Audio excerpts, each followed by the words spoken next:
Good morning, everyone. Good morning. Good morning. How are you today?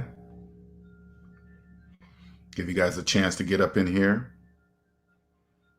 Welcome, everyone. Let me put this, make sure I do this right away, right from the beginning. I wish you could pin this, but I can't for some reason. Put that up there just in case if anybody wants to join during today's topic on the channel. You can do that by clicking the link. And when you do, you don't have to get on camera. You can just click stop cam and just use your voice. Okay. So you don't really have to get on camera. If you're new to my channel, my name is LJ Young, and I am a 100% conscious, debt-free motivational speaker and personal finance educator. I help people become financially free by helping them financially see outside what I call the debt matrix. No different, little different than the movie, but substitute Mr. X as debt or whatever that agent's name was. And people that live in the debt matrix believe in financing everything under the sun and believe they own. People in the debt matrix believe they own everything they finance. Like millions of people are calling themselves homeowners with mortgages. People in the debt matrix believe it's okay to finance cars. You know, that's like a normal thing. Now, people in the debt matrix believe it's okay to finance cell phones, things of that nature. What's up, Mark? Welcome. Agent Smith. Thank you, Mark. I always mix that up. So look at agent as in the matrix as Agent Smith, but in the debt matrix, Agent Smith is really debt. All right. It keeps debt, keeps everybody in control. Like the credit agencies, like look at Mr. Smith as like a combination of Experience, TransUnion, and Equifax. That's Agent Smith. Okay. He's the one, like, for example, like when people in the debt matrix say, hey, I heard it's a bad idea to pay off my credit card and close it, my credit score dropped. Agent Smith is the one scaring you, saying, hey, your credit score dropped, when it really means nothing. That means you really have more money, but Agent Smith is coming in to confuse you and scare you into keeping your credit card open. So the high probability of you using this as an emergency vacation, emergency tires, emergency something, you know, that's Agent Smith. What's up, Ill Wills? Welcome. Giving everybody a few minutes to get up in here. What's going on? That's Agent Smith. Okay. Agent Smith is Equifax, TransUnion, all the three other credit bureaus combined together. That's Agent Smith. Reigning Woman, good morning. Good morning. Hello, SMD family. Get on up in here.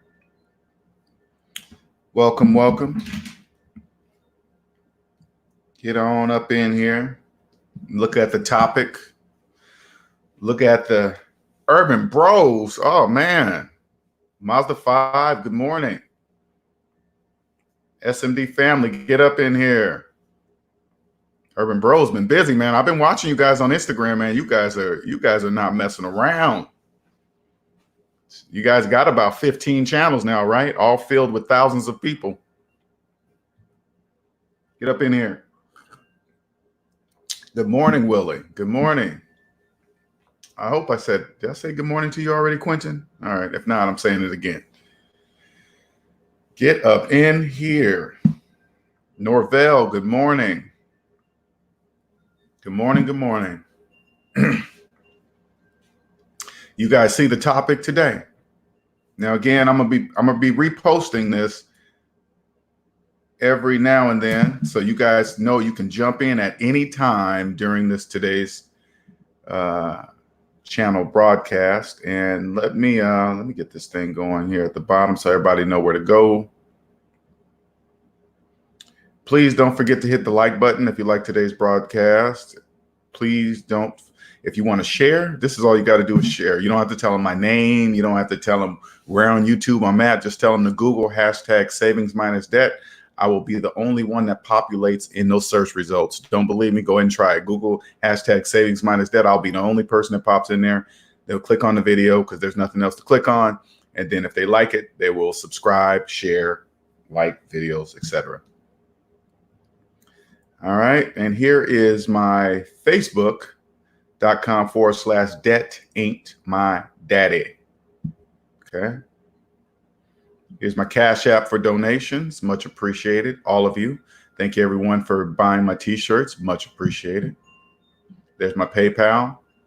Thank you. Thank you. Here's my email.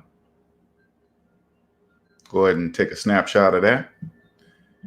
And let's see. What's up, Hyphy? Welcome. Hyphy says, in the sauna, tuning in. Wow. Okay. You know, that's crazy. You know, what's so funny, Hyphy? When I see people in the sauna with their cell phones, I ain't gonna lie, I'll be like, damn. Yeah, because I'm bringing my cell phone in the sauna, man. I'm just too nervous about that. All right. Ill Will says, Linnell, I heard your rebroadcast. I heard you say Chevy is offering 20-year financing. If so, that is crazy. No, somebody else, I forgot. I know what you're talking about. Somebody else had told me that. I didn't know. Or was that me? I'm not quite sure. Let me see. But yeah, somebody told me that because I know I didn't read that. 20 years. And I always say this, if they're offering it because it's a demand, or if people wasn't actually signing up for it, they wouldn't even offer it. It would be no purpose. But 20-year financing, I think people in the debt matrix, when you're outside the debt matrix, when I see things like that, that tells me how the economy is going. 20-year financing on a car, that's amazing. That blows me away. But again, a while ago, I found a credit union that was offering 144-month financing, and that's 12 years. Now they're going up to 20. It's just crazy. Oh, Mark says that was Cosmic who was talking about the 20-year finance. Okay, that sure was. Yeah. 20, can you imagine? But when you got to remember, let me do the math, because they never say, hey, you want to sign up for a 20-year car loan? Let me see, 20 years in months. That is 240-month financing. 240 months. That's what they're going to say to the person. And this is all, you got to remember, this is all what the person financing the car is thinking. Okay. If I spread it across 20 years, my payments will be low. You better believe they will be low. They will be really low.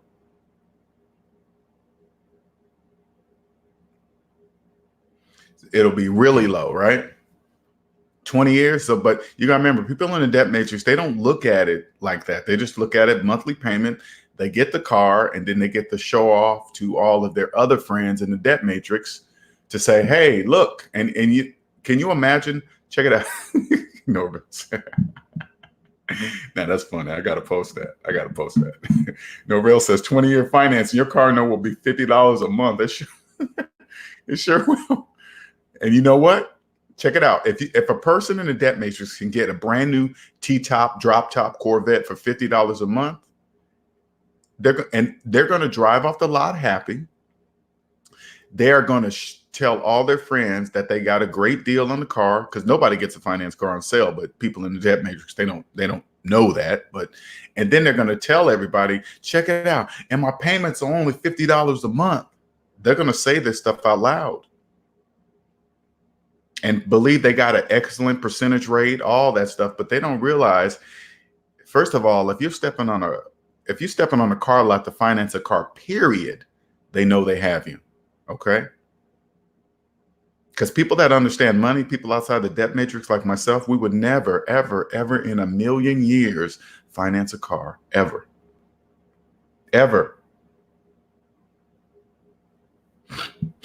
Now, let's get to the topic. Why Americans are paying $550 a month. I got to get the exact article. I do apologize for not putting the original article in the description, but I'll find it and put it in there so you guys can read the original article. But anyway, I'm not even really going to get into the details of the article, because it really, to me, outside the debt matrix, it really doesn't matter what the article says. Why? I already know why.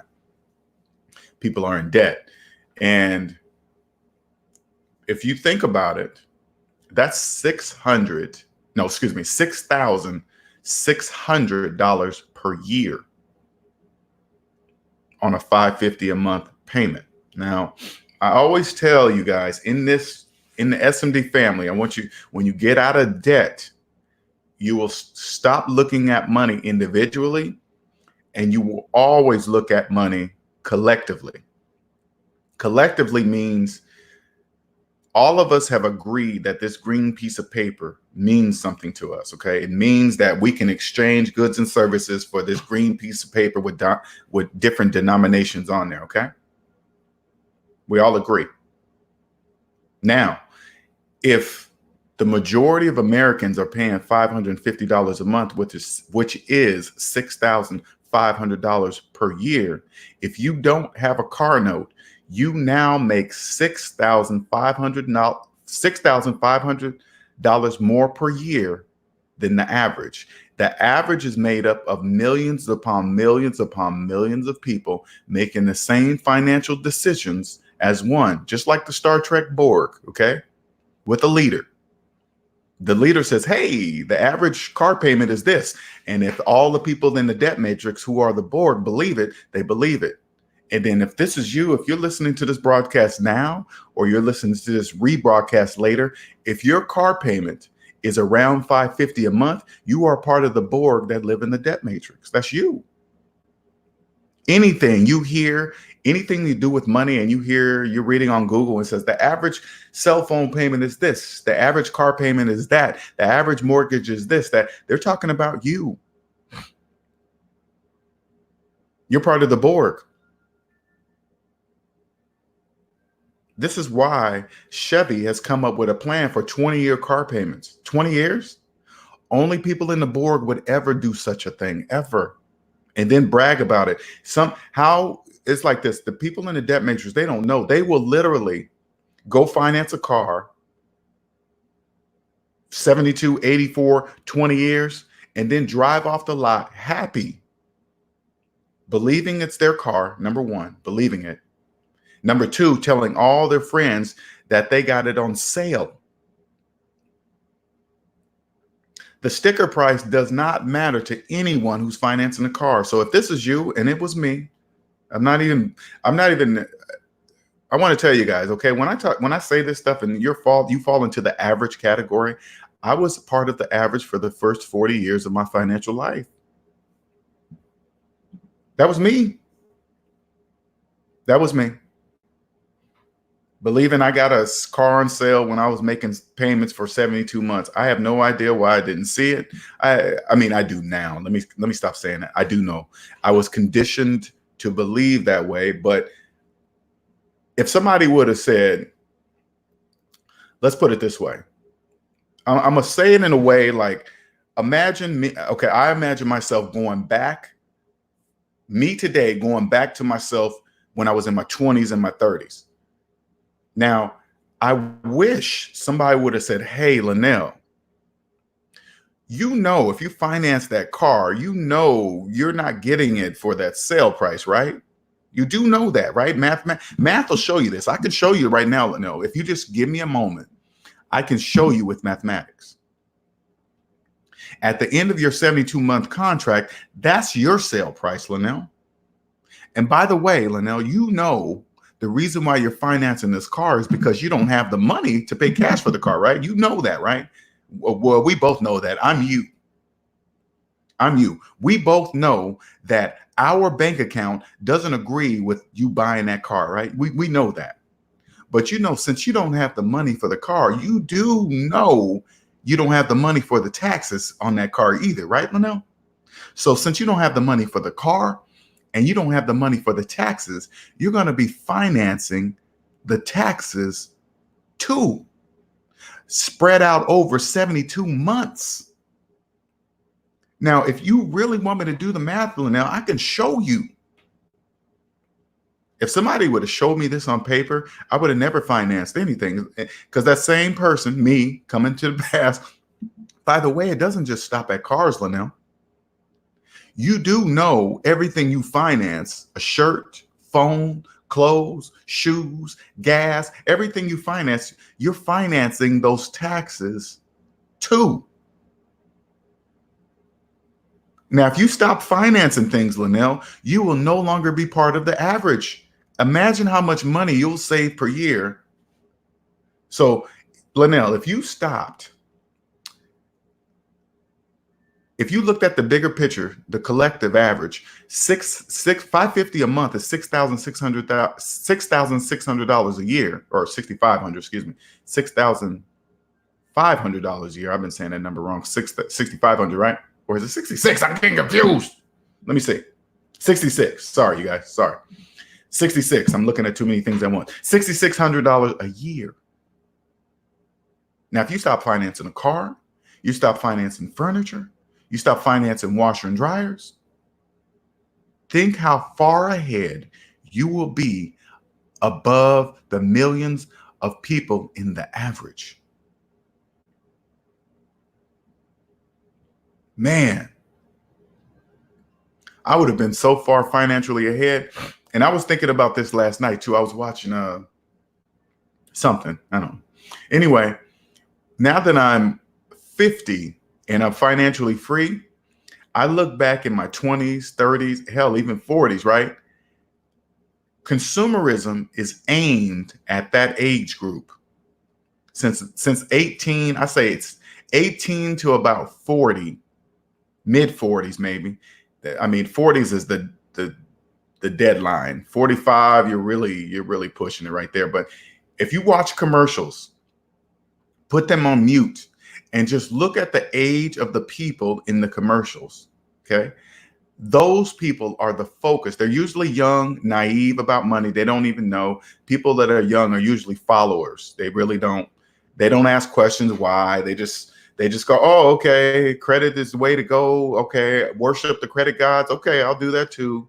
All right, okay, I'll do everything that I'm being told to do. They know. That's why commercials are focused on people like that. When I look at those commercials, when you're young, you relate to the people in the commercials because you're their age. So you assume since those people in the commercials are doing things that you should be doing, well, that's what you believe at your age, you just follow it. It's focused on you. Had I known just to do the opposite of everything, I would have never, ever had a car note in my life. What's going on, DTN? Welcome.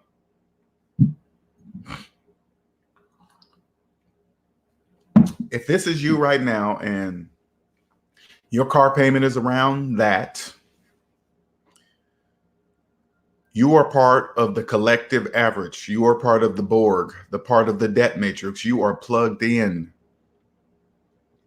If you don't stop the nonsense now, they're going to take full advantage of you financially. And they're not even going to take you to dinner first. No bottle of wine, no present, nothing. They're going to use you.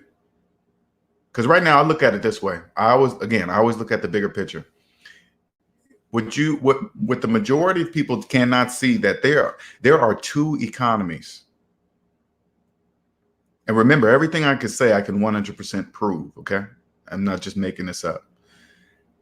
There are two economies, one that the majority can see, and there's one that the majority cannot see. It's impossible for the people in the majority. They can't see the real economy because they're in debt. It's mathematically impossible for them to see it. They can't see it. It's like if you tell somebody that's used to financing cars, you're like, hey, man, you know, it's a bad idea to finance a car. What is the common reply to that from people in the debt matrix? If I don't finance a car, how am I supposed to get a car? See what I'm saying? They can't see the real economy. That's why they say things like that. How am I supposed to get a good, reliable car if I don't finance it? That's enough said. I'm not going to say anything else.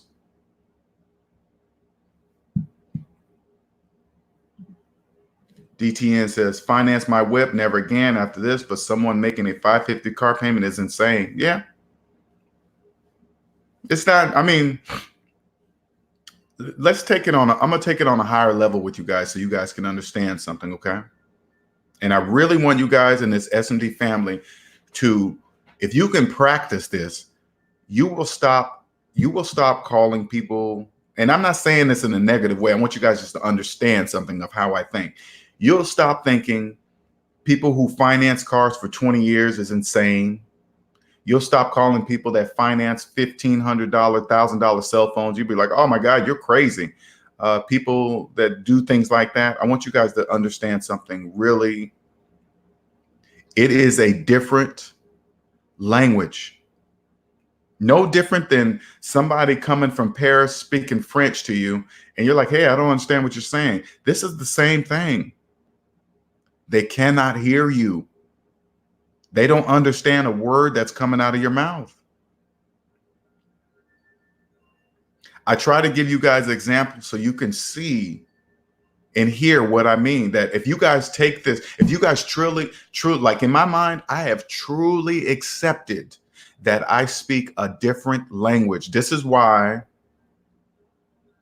the profession I chose is a real uphill battle, but I look at the long term, okay? Speaking this language, I will be rare. Since I'm rare, I can charge what I want for my services. Anybody that comes to me that needs help, I can prove everything I'm saying. I say, here's your plan. If you follow this plan, this is how you'll be free. How do I know this? Because the math is in front of you saying it.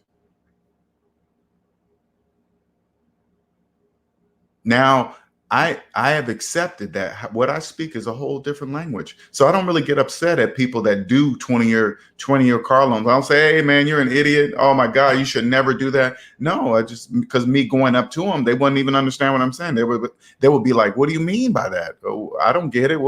Why is it bad? See, because they don't understand.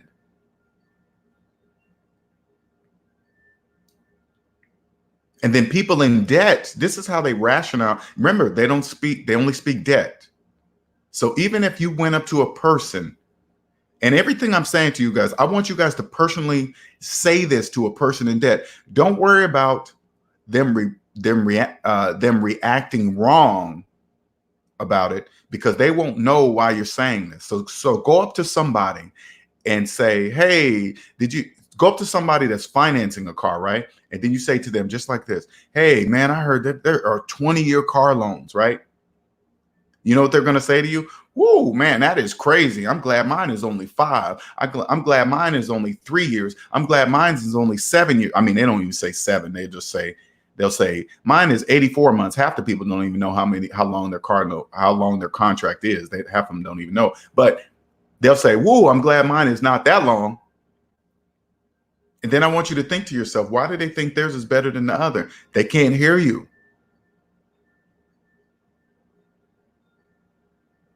The average person in debt, they believe 550 is okay. They do, because they're part of the average. Woo, at least I'm not paying 6 or 7. At least I'm not paying $1,000 a month like that fool over there.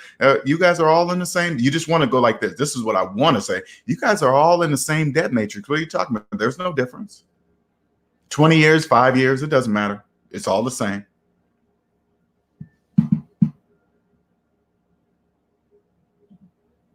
DTN says, Linnell, that's the biggest excuse people use. When they say you need a dependable vehicle, but yet they finance a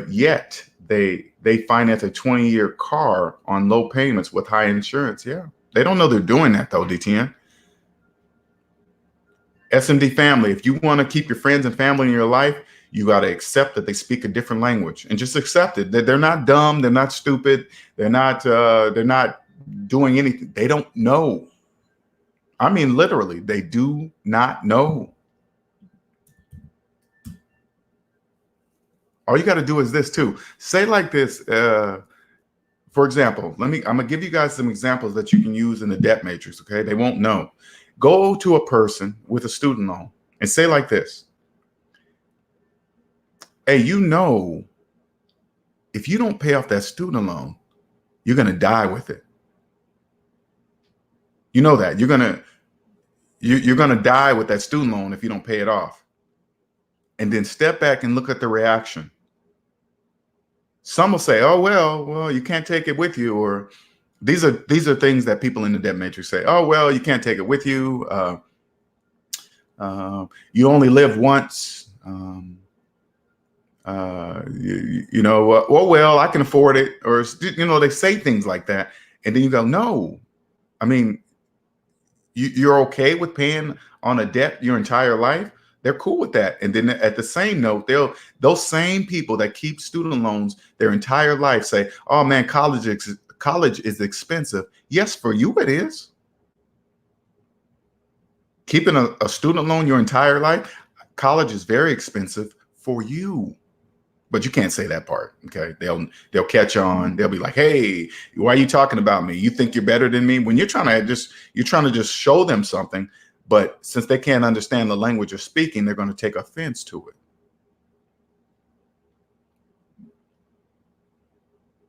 A loan in your entire life, people, and listen, and this is the reason why I brought this up. People have car payments their entire life. The majority of people in the debt matrix believe it's okay to have a car payment their entire life.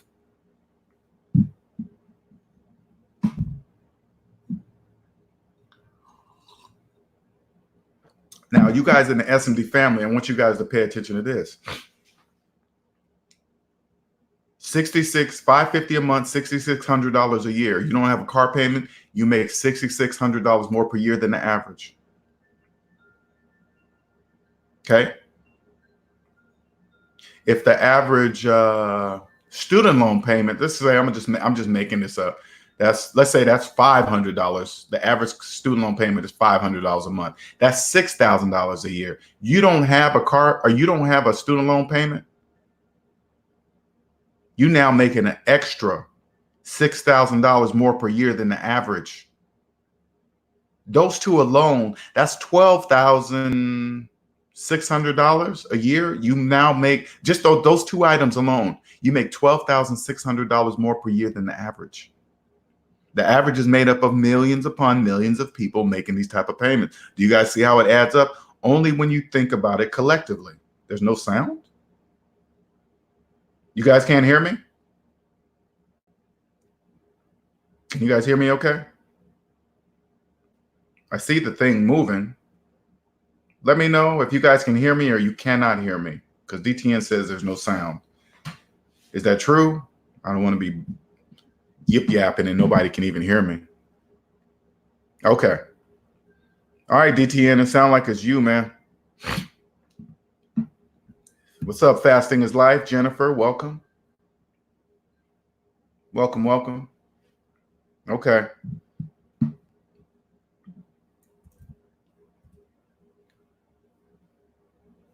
Cool. But you guys, this is how I live today. This is how you will. Okay, cool. This is how I live today. Always think about money collectively. This is why once you become financially free, you will see how cheap it is to live in America. You just got to get out of debt. There's two economies. The economy that can be seen, the economy that is invisible controls the economy that is visible. The economy that is invisible relies on the economy that is visible. Right? The invisible economy controls the visible one. It controls it. Just like strings, it's weird. Once you're out of the debt matrix and you're in the so-called invisible economy. And when I say invisible, it's only invisible to those people that are in debt. For those people that don't believe in mathematics, it's only invisible to them. Anybody can see it. All you got to do is just believe in mathematics. And once you believe in mathematics, you can see the real economy. There's a real one. I promise you guys, there is a different type of economy. This economy we over here, we don't finance cars, clothes, shoes, red bottoms, purses. We don't finance this economy. You don't finance things that go down in value. That doesn't make any sense. People that finance things like cars like this, they don't really realize how far they're burying themselves in. I'm gonna give you guys an example of what I see every day on social media. Okay. And again, I don't interact, I don't say anything, because you got to remember, if they say these things out loud, they obviously don't know that they're saying them. That's why they're saying them. So me chiming in, commenting them and saying, hey, this is bad, they don't understand what I'm saying. I might as well be speaking Chinese. I always see this on Facebook. Hey, check it out. I just got a raise. I deserve a better car. They go out and finance a car, and then they say, hey, this is what I deserve, and blah, blah, blah. And then they show the whole world what they got. And then they say, hey, go see this person. He treated me good, this car salesman. Oh, he does a good job, blah, blah, blah, blah, blah. This is what the people in the debt matrix don't see. Okay. If the person got a raise, that means they go higher up in their tax bracket. So they're paying more in taxes. Now they go and finance a new car. 9 times out of 10, people that think this way, they usually have a balance. They're already usually making payments on their current car. So they usually have a balance on it. That means they probably owe more on the car than what it's worth. So they take their car in because they don't have any money, so they have no choice. So they roll their car in and say, hey, how much are you going to give me for this car? And usually the car lot's going to give them less than what the car is worth. They always do that because they usually owe money. So the people that are financing the car is just really going to just accept whatever they're going to give it to them, right? So then they say, hey, yeah, we're going to give you, they're going to give you less for the car. And then there's usually negative equity. So they take that negative equity and they roll it into the new car loan, placing them upside down in the car before they even got the keys. Oh, they're already upside down. And then they take all that and then they finance it. And then there's taxes on the whole balance, right? And then they finance the taxes too because they didn't have the money. So they're so far upside down in this car, they don't even know it. And then their insurance goes up.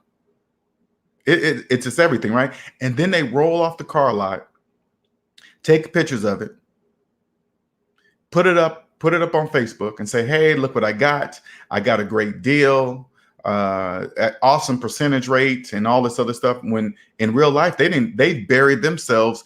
Even their raise is gone plus some. But in their minds, they believe they got a great deal. Who am I to jump on their Facebook and say, hey, in reality, that's not true. They would just kick me out or talk about me. Who are you? You ain't got no finance degree or whatever. And we're just going back and forth. So once you accept SMD family, it's almost a thing to stop judging them. I know it doesn't seem like it is because we're traditionally, we believe like if somebody speaks Spanish and you speak only English, that's clear definition that those two people speak a different language. So we accept that we can't understand them. They can't understand me, blah, blah, blah, right? This is the same way, but it seems different because it seems like it's clear. But if it was clear, nobody would be financing cars. Nobody would be financing cell phones. So if it was clear, if they knew that, they wouldn't do that. See what I'm saying? That's how you know that it's a different language. So it helps me not judge people for making these types of financial decisions. That's what helps me, because when I first got out of debt and I saw somebody financing a car, and again, I did it. So I put myself in that situation. Had I had somebody in my life to tell me that that's a wrong decision and here's why, I wouldn't have did it. But I did all the same things. So so I think back at myself. Did I know that? No, I didn't know that. That's why I did it. It seems pretty obvious to me. If they knew that, they wouldn't do that.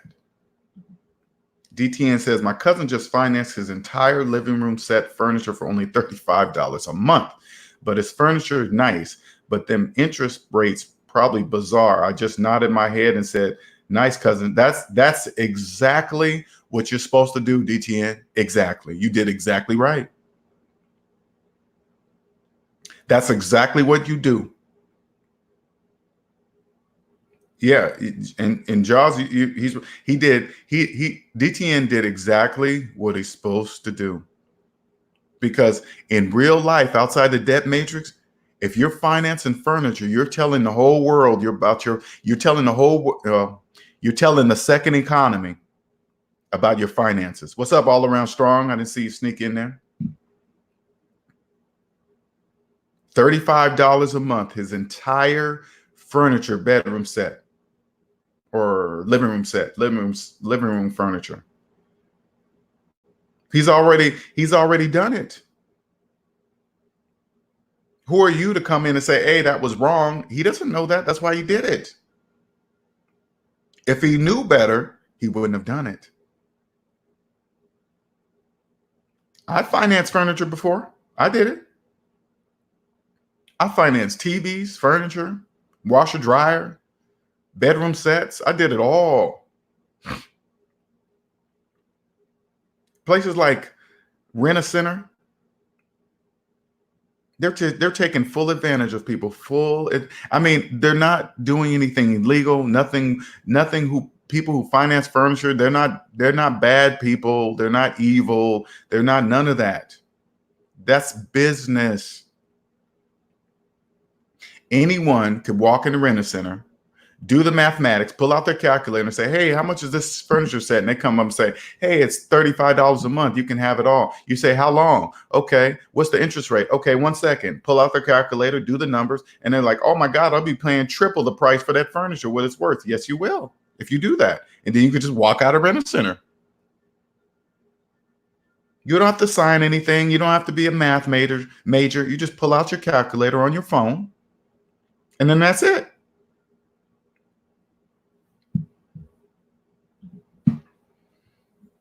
I think, and I want you guys to understand this. I really don't get on my personal side too much, but I want you guys to understand. I've taken on something that is huge. I respect Dave Ramsey, what he has done to achieve the success he has going against the grain. That's huge what he's done. You guys don't even get it, man. You guys don't even get you look at Dave Ramsey, Chris Hogan, you guys don't even realize what he has done. Don't look at where he's at now. Don't look at how much money he has. That didn't happen overnight. This doesn't happen overnight, people. When you decide to get out on your own and do whatever it is that you want to do, it's not, if you've been working all your life, it's not, let's put it this way. I'm going to put it this way. When you're in debt and you really want to break out on your own, you don't really know who to listen to or how to listen to them. I'm going to say it like this, you guys. Never, ever take any type of advice from a person in debt, ever. They will steer you wrong each and every time. They are making moves based on their debt. People in debt don't know that they are controlled by their debt. They don't know that. Once you're out of the debt matrix, because once I started this business, man, I'm just trying to, you get out, you got about 1 million people telling you, oh man, do this, do that. This is how you make this money, right? Right there is a huge sign. If you're chasing after money, you're going to do it wrong. If you're doing something strictly for the money, good luck with that. You got about 1 million people telling you how to do it because they're all chasing money. Usually people chasing money are running from debt. They don't even know after, because you hear, look at the memes out there, right? Oh, chase that dollar. You can't sleep, 24-hour grind, this and that. Got to get that money. Got to get that money. You hear it all the time. When you're in the debt matrix, you're like, oh yeah, okay, they must be, man. They're on their grind. They don't really understand. They're just chasing money. And guess who's dangling the carrot with a stick behind them? Debt. Debt is always just putting it just out of reach. And they just keep chasing. That's where that wheel, that rat in the wheel thing, people are picturing that wrong. Now picture that rat in the wheel The person in debt is in it, and and money is hanging from a stick right in front of him. He's just chasing it. All he got to do is just stop and turn around and see that debt is holding the stick.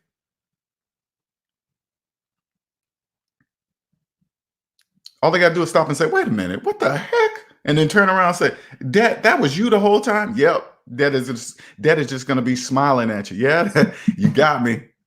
I thought for sure you was never going to turn around, because I stopped and turned around. I was like, wait, hold on for 1 second. Turned around, debt was smiling in my face. Oh, damn. I didn't expect you to turn around. I thought you was going to wake up at least at 60. I've been behind you since you were 18, Linnell. DTN says, I did it before. I did it all. I've been on my own since 18. Trust I did it the way my family told me to do, which was finance everything on payments like everyone in the Matrix. My parents did the same thing too. My parents they still do the same thing.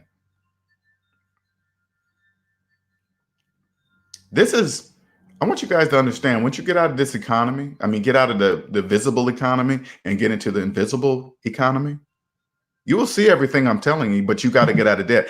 It's mathematically impossible for you to ever see and know what I'm talking about if you're in debt. If you're making monthly payments on anything, you can't see what I'm telling you. It's impossible for you to see it.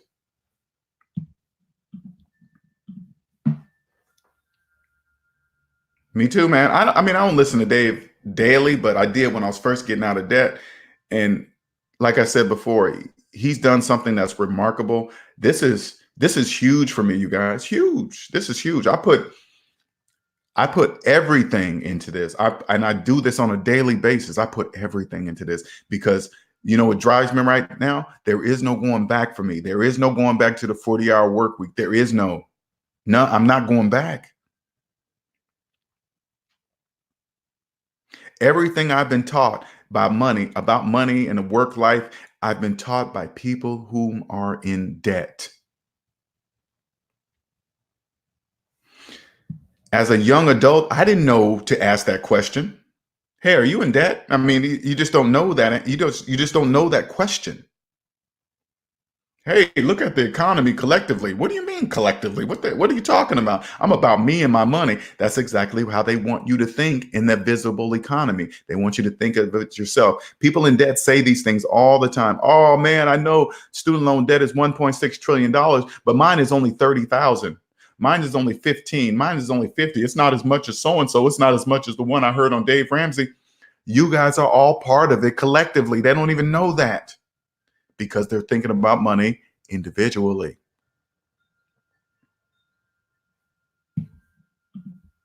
Hyphy says, chasing financial freedom is about controlling your life, valuing your time and peace. Money just happens to come with it. It sure does. You're right, Hyphy. When you value your time, you value your peace of mind, your peace in your life, money just naturally comes.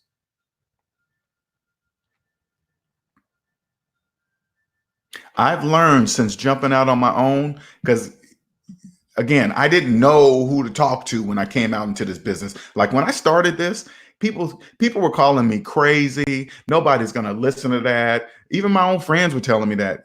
Now that I'm out of the debt matrix, they are talking about themselves. Because I used to go like this back to them. What do you mean nobody's going to believe me? Everything I'm saying, I can prove. I can prove with mathematics. Yeah, but people don't do that. No, you don't do that. And people like you don't do that. The people that can hear me will hear me. Because people like that give you business advice, they're chasing money. That's wrong. When you get out here, you got to earn people's trust. Once you earn a person's trust, then they'll buy from you. But if they don't trust you, you can have the best product in the world. If they don't trust you, they're not going to buy it. So when you get out on your own, make sure you are financially free first. Get out of debt, and you will know who to listen to when you get out here in this business world. Just because you see somebody with a successful business or they're making money doesn't mean they're not in debt. They could be giving you debt advice. There's people over here that are in debt that constantly are trying to give people advice. And since people base, listen, since people base success on what people have, their stuff, they follow them. I get it. I totally get it. I totally get it.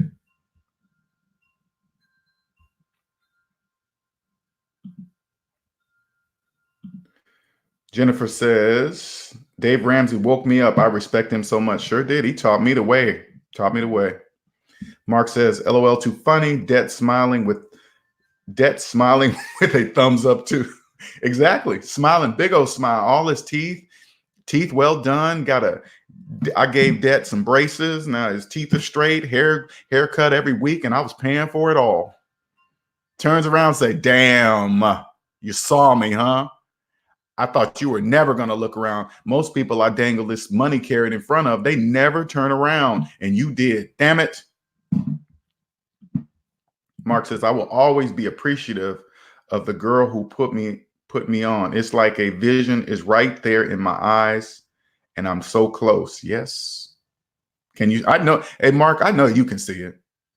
I can hear by the way you talk. I can see by your emails. There is now. Think about it, Mark. Can you just say, "Oh, F it, I don't feel like doing it"? Could you even remotely stop yourself right now to say, you know what? That's too far ahead, man. That's too much money. I'm gonna just stop. Could you do that right now? I bet you couldn't.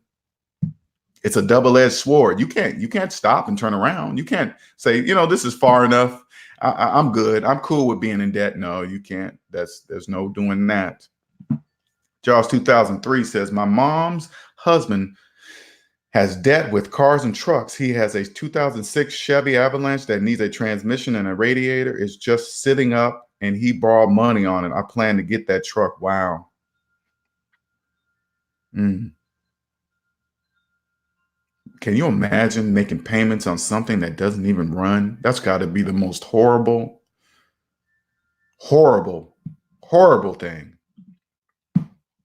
Yep, that's how you buy it. Go buy it from them for quarter of the price. If you debt free, you have the money to get it fixed, and then find a mechanic shop, get a quote, go to 3 mechanic shops, right?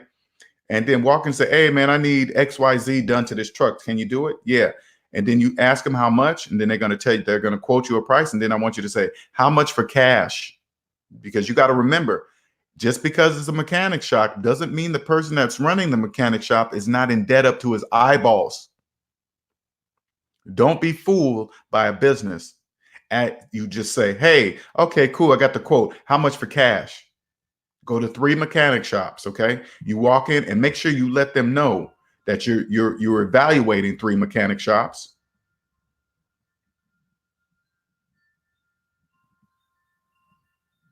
And then so they know that you're shopping around and you're not desperate.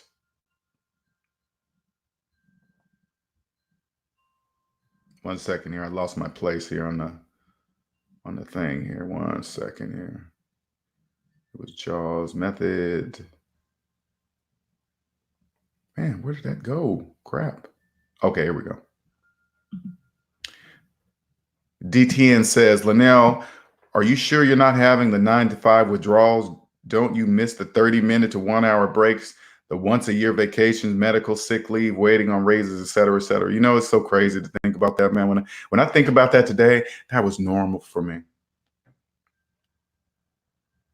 That was actually normal. And what's crazy, when I think about it, I've always strived to be the best at whatever I did, right? And I knew I was going to get into computers because I didn't want to do manual labor jobs. And the positions I was in, yeah, we got hour lunches, but it wasn't. I didn't have to clock in and out because I was salary, right? So if we went to take lunch and we went an hour and 10 minutes, an hour 30 minutes, they never said anything because as long as you got your work done, it was cool. But now that I'm out of the debt matrix and as an ex-IT professional, they get their money back, believe me. Because for some reason in my brain, I thought salary was better than hourly. Never once did I just ask, why did I think that way? Because it makes absolutely no sense. Hourly workers get paid for every minute they work. Salary, us? Oh no, they use They used me for every minute they could. They could call me anytime they wanted, in the middle of the night, even when I was on call. And I accepted it. Why? Because I was in debt. But I thought, oh yeah, man, I can stay an extra hour, stay an extra 30 minutes over on my lunch, bloggity blah, right? Oh yeah, that's what you think, Linnell. They're getting all that money back plus some. I gave them plenty of hours for free, for absolutely free. All Around Strong says, why would people say you are crazy about getting out of debt? Your individual approach to eliminating debt or the idea itself? Because they can't understand a word I'm saying, All Around Strong. I promise you guys, listen, if you accept that what I'm teaching you guys is a different language, you will stop being surprised about the replies of what people say in debt. They don't know that they're saying it. That's why they're saying it. Because if they knew what they were saying, they wouldn't call me crazy. Because All Around, this is a close friend. I said, hey, man, get out of debt. This is what happens when you're in debt and bloggity blah. Hey, man, that's not true. Well, hey, man, I can prove it to you with mathematics. Oh, no, man, I don't want to see all that. You go crazy. You ask yourself, well, why don't you believe me when I can prove to you? Because they can't understand me. I tell everybody all the time, I don't talk to my close friends or my family about my business. You know why? Because they don't want to hear it. And let me tell you guys this, while you guys in this room, what I was thinking about this morning, okay? This is what I was thinking about. I've been working all my life. If you've never, look at it this way. If you've never taken a month off of work and you've been working all your life, never, ever, ever even fathom taking a month off work. Think about it this way. Say like you work for 40 years. You've never taken 1 year off of work. And I suggest this to everybody. Get out of debt. Take 1 year off of work. Don't do nothing related to a job. Nothing. Nothing. Now, most of the people hear me and say, oh my God, 1 year. Think about it this way. You work 40 years of your life. You're nervous to take away one? If somebody say, hey man, you could take a year off, but you're going to be working 39. Now, when you put it that way, doesn't that sound nuts? 39 years, I only get 1 year off? Yes, I'll give you 1 year. People won't even, they can't even fathom a month. You think anybody in debt, the debt matrix can fathom 1 year? The first thing they're going to think is, oh man, you got to be rich to do that. You can't do, no, none of that is true. No, it's not. And any person I say that to, I can say, hey man, I can show you how to do it. Oh man, I'm not trying to hear all that. They can't hear you. They can't hear me. People call me crazy. They were calling me crazy. When I first started this, man, I kid you guys not. They were calling me crazy for starting such a business. Nobody's doing that. No, that's not true. I said, every time I heard that, I was like, but I can prove to you guys what I'm saying. I can prove it. And when I saw them ignoring it, I don't care. I knew I was on the right track because I could help people and 100% prove it. That's how I knew this was my passion.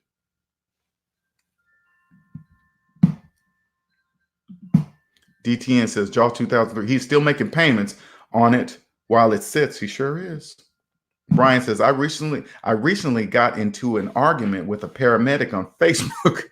She lives in Miami and spends a combined $2,000 on a car payment and insurance. And see, and Brian, I bet you walked away being the only one that was frustrated. Brian, next time that happens, this is what I want you to do. Next time you see somebody do that, because there's millions of people doing the same thing this person that you saw, I want you to start speaking Spanish to them and try to explain the same thing to what you just explained to them in English. I want you to do it in Spanish. You know why? Because it's the exact same thing. Pick a language: French, German, Soviet, Russian. You pick a language. It doesn't matter. They can't hear you. This is why they cannot see the real economy. They don't understand the language. And as soon as you guys take it like that, I mean, really accept that what I'm showing you guys is literally a different language. Literally, you will be rich. You will come over to the real economy. It's the real one. You come over here, you'll clearly see taxes are not bad. Nobody's doing anything to anybody. There's really not a lot of competition. Nobody's trying to step on your head. Nobody's trying to undermine you. I know that's what TV make you look like. I know that's what people around in the debt matrix makes it feel like, but that none of that is true. Look at yourself as Neo through the debt matrix. They won't even know how you're doing it. You need the debt matrix to make money, okay? We need the majority of the people in the debt matrix. We need slaves like that. Those are slaves, volunteer slaves, okay? Volunteer. We need them. They don't realize that, for example, when you're financially free, your credit report, your personal credit report is blank.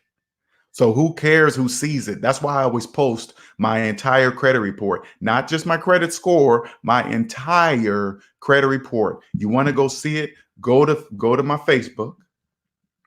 Okay, go to my Facebook right there. Go check out my entire credit report. It's blank. So it's not a big deal to show you guys. There's nothing on it. But when you have a blank credit report going through the debt matrix, that's how you can sift out. That's how you sift out all the fakers in the debt matrix, the people pretending to have money. You listen to their spiel about what they're doing and how much money they're making, and you just do this. You say, "Hey, okay, cool. I believe everything you're saying as long as I can see your personal credit report." They always come back with this. "Oh, my credit score is this. I can show you this. It's 800. It's 800. It's 700." Then you go, "No, Your entire credit report, everything. They're going to scatter like roaches. They don't want to show you that they're deep in debt. They don't want to show you that they're up to their eyeballs in debt and everything they're showing the world is a front. They don't want to show you that. So they're going to scatter. How do I know this? Because I get offers all the time. People emailing me, "Hey man, you should do this. You should do that." I say, "Hey man, I'll believe everything you're saying if you show me your personal credit report." They vanish like a cockroach turning on a light. Reigning Woman says, "Facts." Charles 2003 says, "Payment on the loan, DTN." Okay.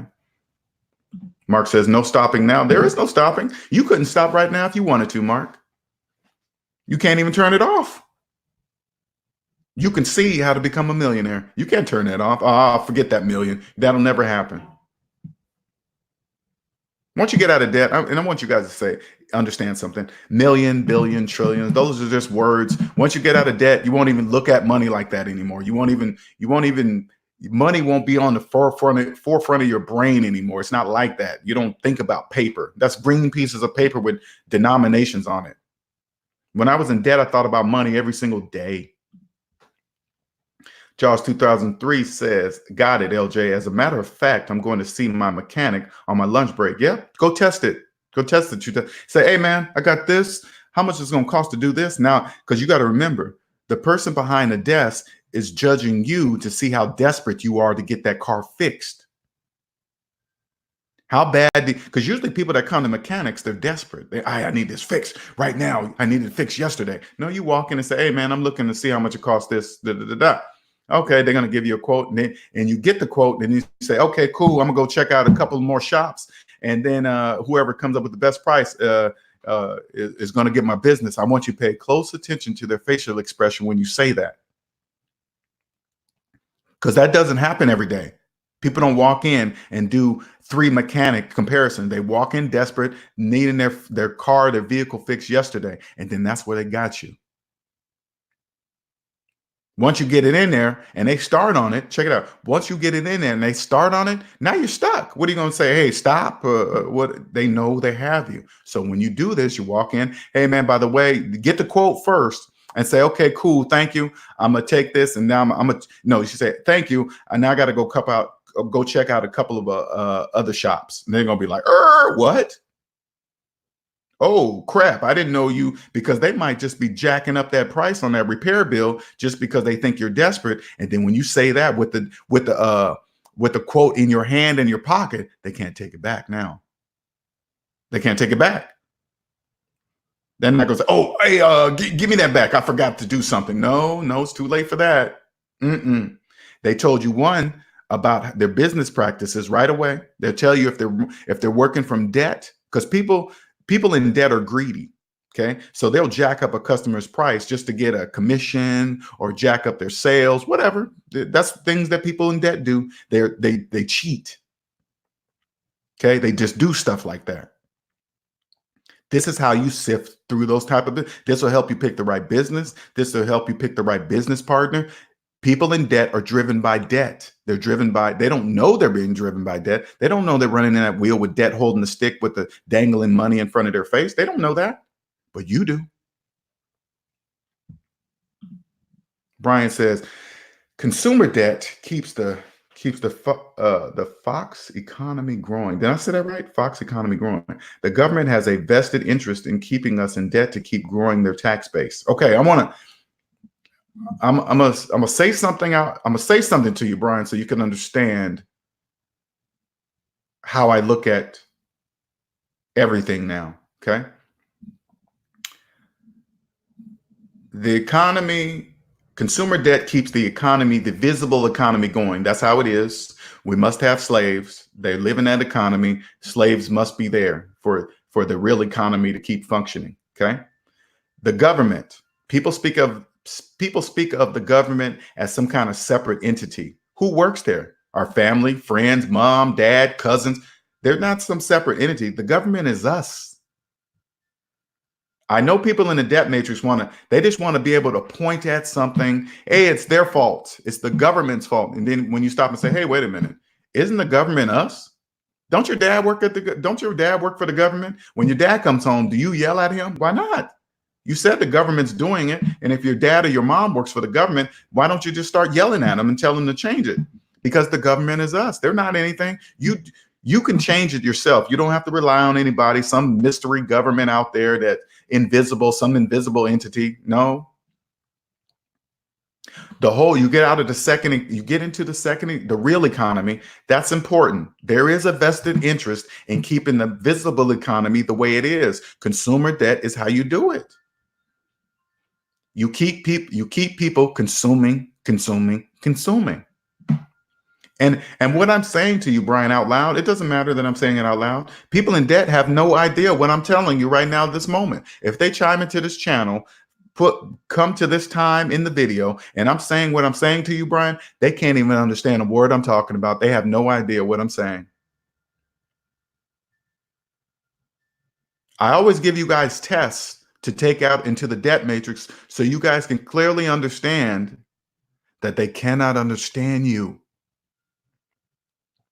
Here's the main one I always give to you guys so you guys can take it out into the debt matrix so you can understand. Now, in your calculators, if you go 80,000 minus 100,000, that's negative $20,000. That's negative 20,000. Now, if you tell somebody in a debt matrix, hey, man, if you got $100,000 in student loan debt and you won $80,000 or you inherited $80,000, what would you do? You will get about 50 different answers.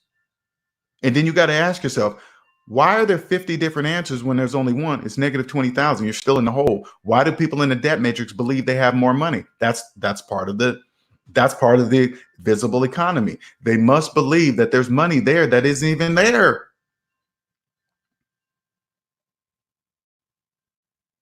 Money doesn't exist for people who are in debt. It doesn't even exist. It doesn't even exist. Ask yourself, and then if you do this, you give somebody this example, or you post it on your social media, whatever, and then you got to ask them, hey man, why do you think that? Why do you think you can do something with negative dollars? That's mathematically impossible. Why do you believe you can invest in something when you have no money? They won't even understand a word you're saying. Raining Woman says, it will change your life. It sure will. You'll never go back, ever. Nothing will make you go back. Norvell says, I took a month off once. while in between jobs, and I swear I didn't want to go back to a 9 to 5. Oh yeah, that's just Norvell. That's just a taste. You dipped your toes in it. You dipped your toes in it. Now imagine a year. Oh yeah, your whole life will change. I'm going on 4. This year I'm 4 years out. 1 year, oh man, that changed my life. Reigning woman says, I did it. Anybody can do it. You just got to make up your mind and not listen to anybody in the debt matrix. DTN says, Linnell, I may have some anxiety attack due to how I was conditioned of working since 18, being corporate, but man, a year off would be lovely. Oh, yeah, DTN, you will. When I first took my first year off, first of all, let's put it this way. I did not know I was going to take a year off of work. I did not know that. I went through withdrawals like I was coming off of meth, crack, heroin. Oh yeah, it's bad. It's bad. But the only thing that kept me going, I didn't have any debt and I had saved money in the bank and my expenses were lower than low. I had no excuse to fall back into that trap and I didn't. That's the only thing that kept me out. I started getting anxiety and then I would go back and think to myself, wait a minute, I don't have to work. I got money. I'm good. What, my rent paid, bills paid? Yeah. How long it paid? Oh, years. Okay, you cool. You good. DTN says, I never took a month off. DTN, I'm 50. I never took a month off of my whole working adult life. And then when you put it in perspective of, if you work, say like you work 40 years, a total of 40 years of your life, you mean to tell me you didn't set yourself up enough to work to take off one? That doesn't even make mathematical sense. Davinsky says, I've only been here for 3 minutes and my mindset feels different. I feel free. Hello to everyone and I appreciate you, Linnell. Thank you, Davinsky. Don't forget to like, share, subscribe. I appreciate it. And those of you guys that are listening right now in this SMD family, you're part of this. By the way, Davinsky, welcome. This is the SMD family where nobody here ridicules you for not knowing something that believe you should feel like you should have already known. Blah. People in the debt matrix say things like that. You know, they say things like that. So I want to welcome you. No question is a dumb question. Anybody can join anytime. I keep putting this link up here if you have any questions. You don't have to get on camera. Here is where we help you. This is rare. What I do is very rare, and that's not even bragging. This is what I'm saying. I trust mathematics. The only difference between the economy you can see and the economy that is invisible is mathematics. All you got to do is trust math, and you will be rich. You can be anything you want to be. Nobody will be able to stop you. Reigning woman says, hi, DB. See, welcome. Already welcoming you. See what I'm saying? Reigning woman says, I took a year off from work and I swear it was life. Yep. Look at that, you guys. Look at that. This cannot be faked. You cannot listen to this closely. You cannot fake what you don't even know exists. You cannot fake what you don't know exists. So if they don't understand the language of debt free, because they don't realize that it even exists. So that's why you get frustrated when you tell them things. Hey, man, that's a bad idea. Don't do that. They can't hear you. They don't know the language of debt free exists. This is how I'm telling you guys right now. This is how I know I'm going to become a multimillionaire. I'm telling you how I'm going to do it because I believe in mathematics. And when you believe in mathematics, the right people will hear you. Just like Davinsky came in and said, oh my God, in the first 3 minutes, you know why Davinsky can hear me? Because I'm just using the math I learned in grade school. That's it. Nothing fancy. I'm not doing anything fancy. 1 + 1 = 2. 5 + 5 = 10. 20 + 20 = 40. Okay, 10 take away 40 is 30. That's all I'm doing. Nothing fancy. Nothing. Reigning woman says facts. See what I'm saying? This is not fake. You take a year off of work, your whole life will change forever. And I'm not saying like this. If you have to go back to work, check it out. If you take a year off and go back to work, when you go back to work, everybody at work will know you are different from them. You won't be begging for overtime. You won't be answering emails after hours. You won't be accepting calls after hours. You won't take your boss coming in with a bad attitude and trying to take it out on you. None of that will happen ever to you ever again. You will never allow that. And number one, you will never work at a place you don't like. You will never work there. What's up, A? Jennifer says, LJ, I'm looking forward to taking that 1 year off. I can't even imagine that. And I'm telling you, Jennifer, and I'm saying to you, it's possible because I've done it. And I'm just human. Doesn't matter. You're female. I'm a male. It doesn't matter. Just be a human being. That's it. Human. That's it. It'll change your life forever, Jennifer. Forever.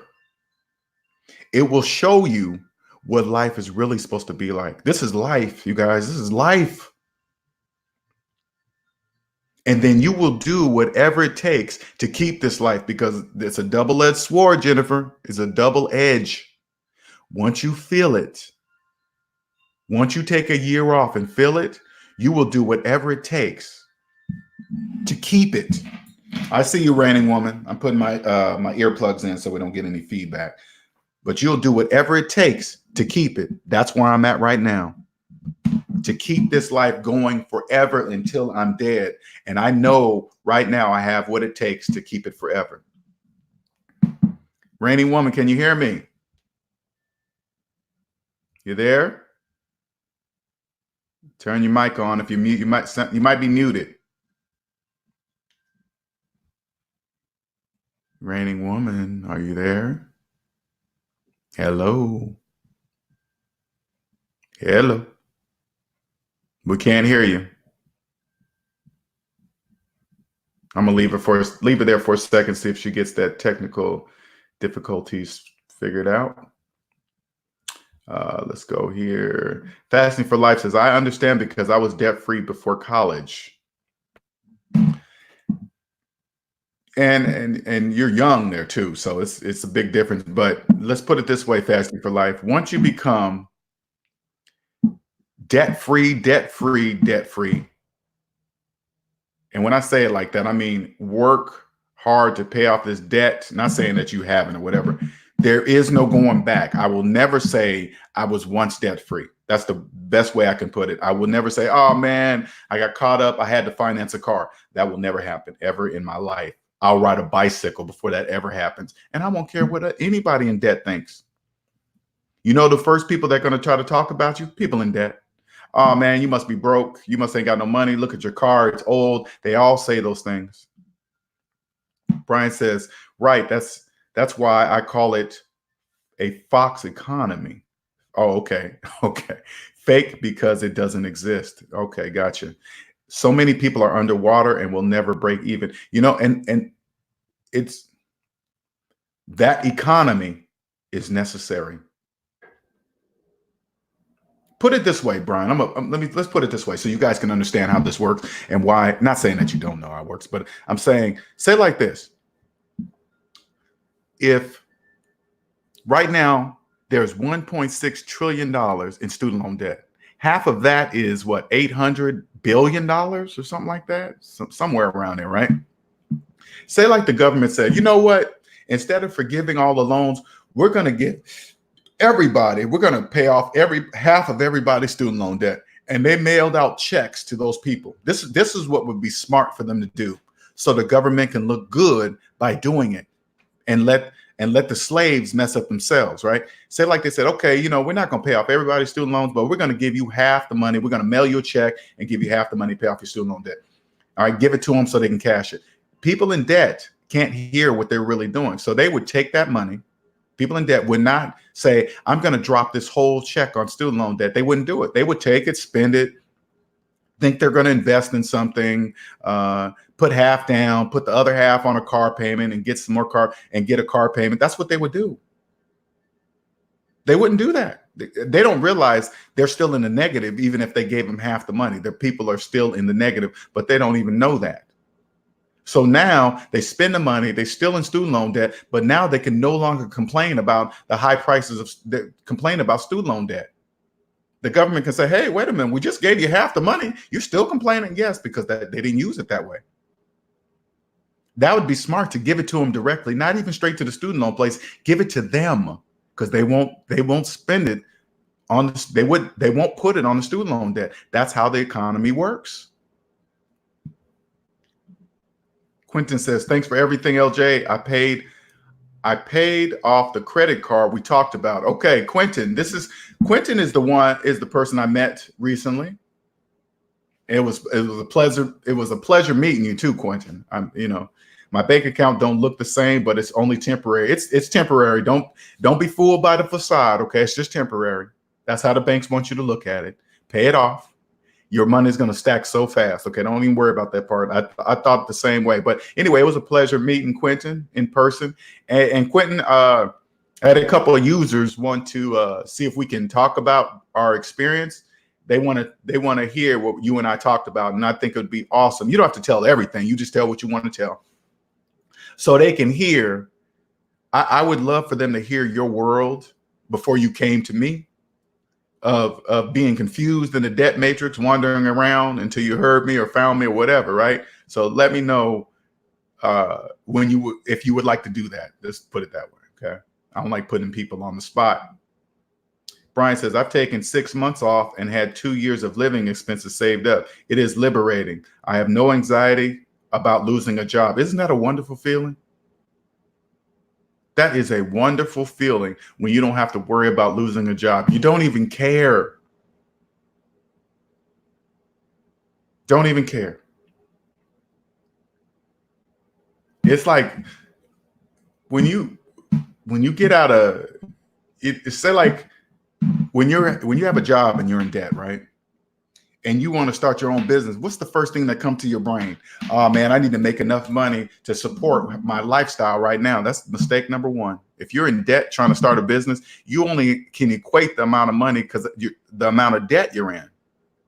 So you believe in your brain that you need to make X amount of dollars to sustain your life when you first must let go of the debt life that you're in. That's number one. Because I promise you, when you come out and you think you're just going to start something up and start making all this money that the way you're living now, no, it's not. You're not going to do that. That's not going to happen. You're just not going to break out and sell something and people just going to buy from you. That's not going to happen. I mean, it counts on what you're selling. But for me, people have to know me. They have to trust me. We're talking about money.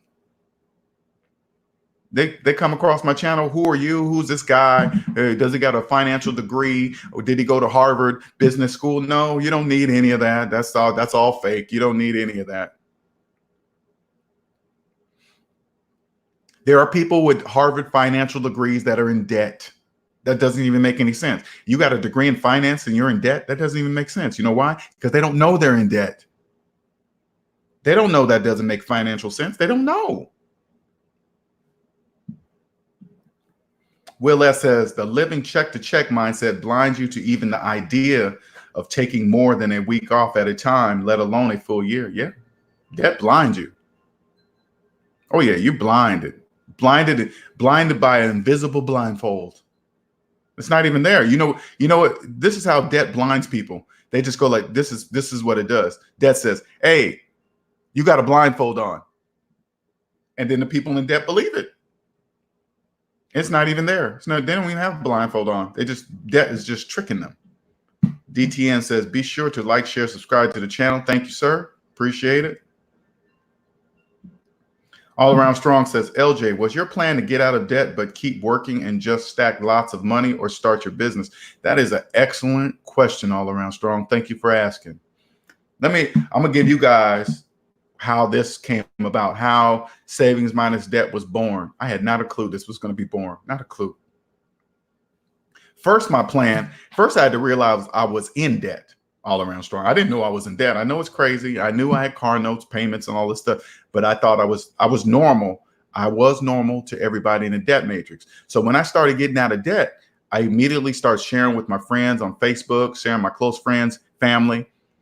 And as I was getting out of debt and I could clearly see that I was slowly becoming free, I wanted to share it to the people I love, but the people I love wasn't listening. They were like, oh, Linnell, that ain't true. You know, not everybody can do what you did. I said, do what? Sacrifice? Everybody can do that. But nobody was listening, but I kept going strong. I said, no, the math makes sense. I had to, this is how I broke out of the debt matrix. I kept trusting math. I had to ignore everybody around me, what everybody was saying. And then once I started getting more and more out of debt, people start saying, oh man, why are you doing that? That's dumb. Nobody's going to listen to you. You got to ignore it all, right? And then this is what happened at my job, All Around Strong. Once I became debt free, I still worked another year. Okay. I was 100% debt free at the end of 2015. So wait, I quit in 16? No, I was debt free before that because I worked 2015. So I was debt free somewhere in 14. Let's put it that way, because I worked one more year after I was 100% debt free. And once I started going to work when I was debt free, everything changed. I don't know how to explain this part to you. But I realized that my job was getting a lot of my time for free. I was like, wait a minute. If I'm not on call, why are you calling me? I didn't accept that. I knew once I signed up for this job, there was a week on call for every few months. And then during that week, I could be called 24 hours a day for any kind of problem. Cool. I signed up for that. But they were calling me outside of the on-call rotation. I was like, whoa. And I remember when those calls happened when I was in debt, I would wake up in the middle of the night, and I remember waking up feeling that something was wrong about this situation, but I couldn't put my finger on it. I was in debt. And when you're in debt, you accept things that are not supposed to happen. They're not supposed to call you on your day off. You didn't agree to that. But if you keep doing it and accepting it, you accept it because you're in debt. That's how it happened. And then once I realized that, I was like, man, you guys, and then my whole attitude changed at work. And my job, my managers, they can see it. It wasn't rude. I just wasn't accepting the things that I used to accept before. I wasn't accepting it.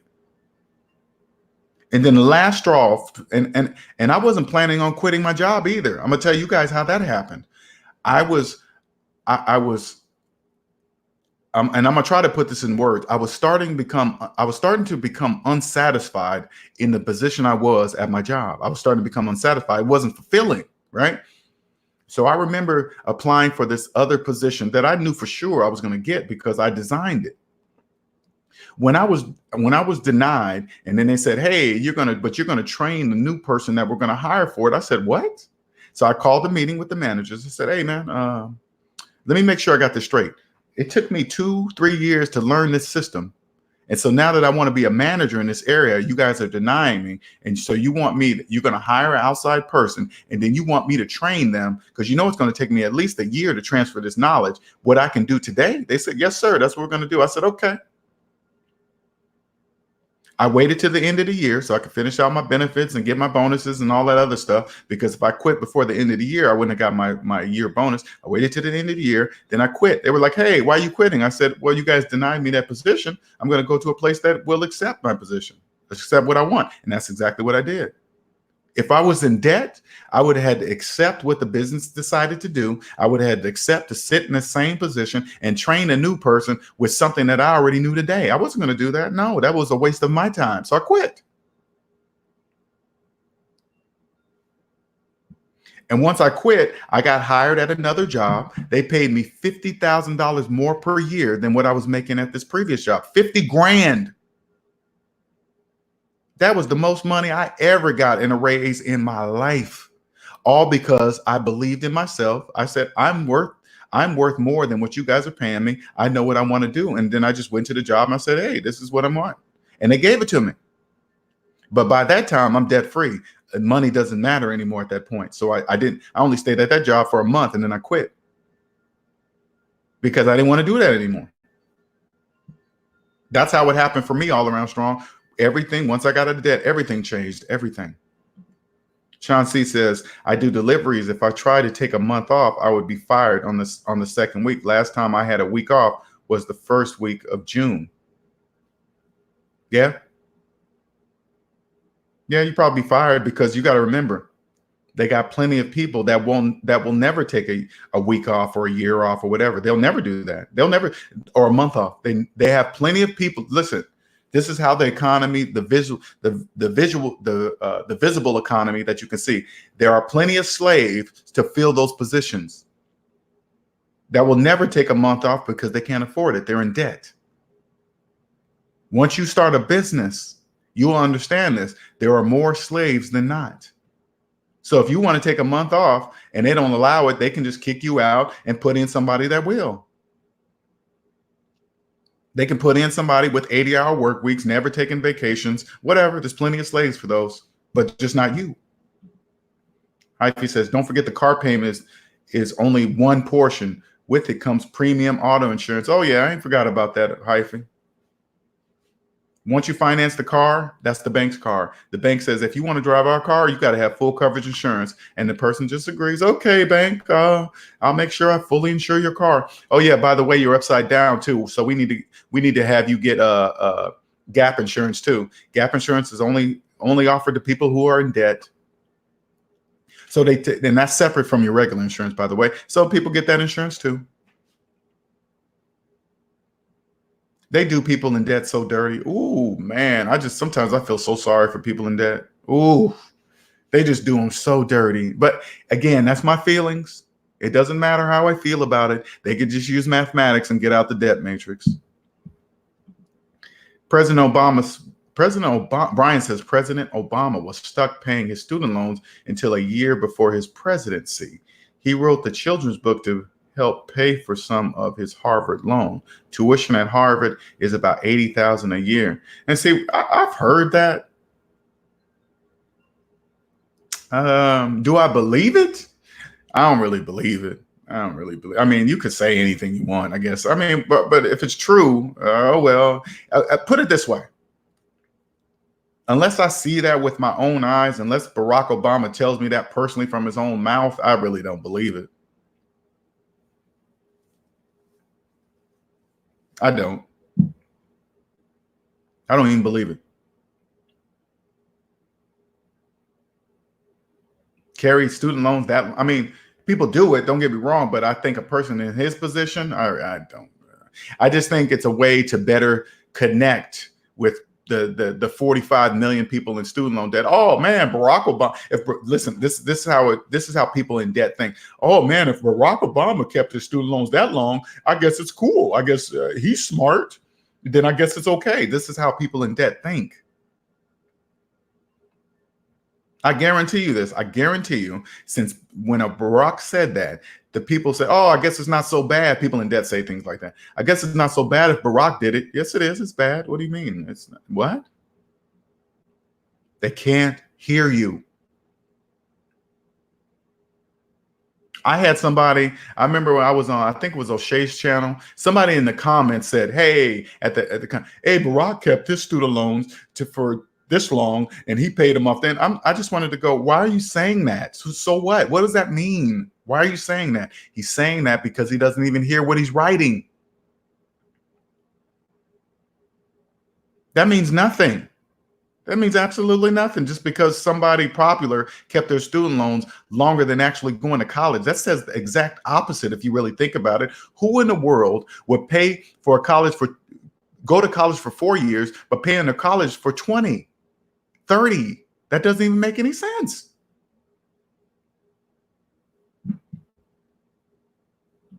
Jennifer says, I respect and admire you, LJ. Keep dropping gems. We appreciate you. Thank you, Jennifer. I want you to feel this freedom, Jennifer. I want you to feel it.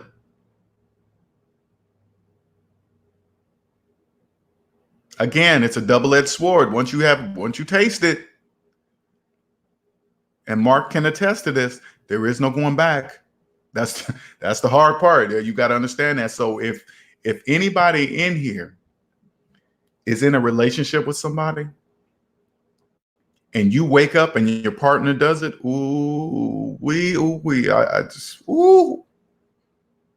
I feel for you. I do. I feel for you. If you wake up and your partner doesn't, that's going to be a big problem. That's going to be a big problem. All Around Strong says, what do you mean by money doesn't matter once you clear all your debts? Good question. I like these questions all around strong. Appreciate it. Let me see. Okay, money. Okay, those are the wrong words. Money matters because you need it. I mean, no, you don't need it. Money matters because that's how you purchase goods and services. Okay, so that's when money is only real. Once you get out of debt, you don't think about money each and every day of your waking moment of your day. You don't think about money like that. So that's what I mean by that. You don't think about money like that because when you're out of debt, money becomes real for you. When you're in debt, money is not real for you. And this is the best example, because a lot of people, I remember being in debt and people used to tell me, hey man, money's not real, this and that, right? But this is the best way I can explain to everybody, not just all around strong. I'm explaining to everybody, if you're in debt, money is not real for you. All right. And I'm gonna give you some numbers so you can use these numbers, substitute these examples, substitute this example with your own numbers. Say like you had $50,000 in student loan debt, okay? And $1,000 cash in your pocket. All crisp $100 bills, $1,000 cash in your pocket. According to math, 1,000 minus 50,000 is negative 49,000. So the $1,000 in cash in your hand is really not there. Who says this? Mathematics. Mathematics says, hey, that $1,000 that you can see, smell, touch, spend, whatever, give it to some friends, it's not really there in your hand. That's what math says. So money is not real for people who are in debt, according to mathematics. Now, once you get out of debt and you have $1,000 in your hand, $1,000 is real. So you don't even look at the $1,000 the same. You say, oh, that's just $1,000. Okay, cool, whatever. It's real. You can see it, touch it, spend it. When you go spend $100 of that $1,000, you now have $900. But to a person in debt, it doesn't even exist. That's why I say all around, that's why you don't think about money the same way, because it's real for you once you're out of debt. DTN says, if you think about it, children and dead people are closer to zero. If you think about it, children and dead people are closer to zero than a person who has student loans, cars, house loan debt. That is a mountain to overcome. And dead, I'm not sure what you mean by dead people. I'm not sure what you mean by dead people. I'm thinking you're just being funny about that. But children are, that's why the younger generation are connecting with me more than the older generation, when I say people my age, because they are closer to grade school than not. That's why people like you, DTN, you can hear me. Because you're not, I know you think because you're almost 30, you think you're probably getting old, but that's not true. You know, you just think like that, okay? That's society making you feel that since you're late 20s, you're almost 30, you're getting old. That's not even close. That's not even close. Brian says, financially, Barack started to do better after his presidency. Before, he was struggling. Debt affects us all, and not enough people are working hard to get out of the debt matrix. Yeah, I don't know if Barack was struggling. I mean, again, I don't believe it. Unless Barack told me that himself, that's the only way I would believe that. But other than that, you don't know. I mean, we don't know. We don't know. Sorry for, no, your examples is fine, DTN. That's cool. Sorry for the extreme example. No, that's cool. DTN says, Brian, I agree when you say a lot of people aren't working hard enough to get out of debt. Oh, you got to understand, people don't even know they're in debt. People don't even know they're in debt. How are you going to get out of something get out of what? All you got to do is go up to a person in debt and say, hey man, do you think it's ever possible to get out of debt? They're going to tell you no. And then that's where you stop. They don't believe it's possible. So if they don't believe they can get out of debt, you think they're going to hear you? No, they're not going to hear you. They're going to believe anything that anybody says, hey, man, Barack was struggling. Barack kept the student loan. Then they just believe it. Oh, since he looks like he's a smart person and he became president, he's just like us. Okay, hey, man, I would use it too. He don't have to prove it. Mark says, sitting here on my calculator feels like the best part of work for me. Yeah, once you're out of debt, you're going to clearly see all around strong. Once you get out of debt, you're going to see how taxes can help you build wealth. You're going to understand the tax system. You're going to really understand it. Brian says his tax returns were made public. Sorry to use him as oh no, Brian, this is cool. This is cool. Yeah, I understand what everybody sees. I get it. I totally get it. Hey, okay, make this public. All right, cool. I'm not saying that it's not true. I'm just saying if I was in this position, I would use that too. Hey, look at me. I was in student loan debt for 10 years, and then people see me, say like I become a multi-billionaire or whatever, right? And then they hear, hey, LJ kept this student loan for 10 years. And then people are going to say, oh man, if he did it, it's cool. Or the people in the debt matrix, well, I only had mine for 5. He had his for 10. So I'm not nothing like him. It's different. Everybody has their different versions, whatever. One's not better than the other. I don't follow stars. I don't care what they do. I don't say, oh, since he did it, it's okay for me to do. I just don't think like that. I've never have. Fasting is life says politicians are liars. Oh, I mean, who are they lying to? They're not lying to me. Politicians are, people, I hear people say that all the time. Oh, politicians are cheats. They're liars. Who would do? I don't care what they say. Doesn't even bother me what they say. I don't care what they do, what they say. It doesn't matter to me at all. Doesn't matter. People just see that because they're in front of your face. They're just people. People lie at your job. People lie in the accounting department at your position.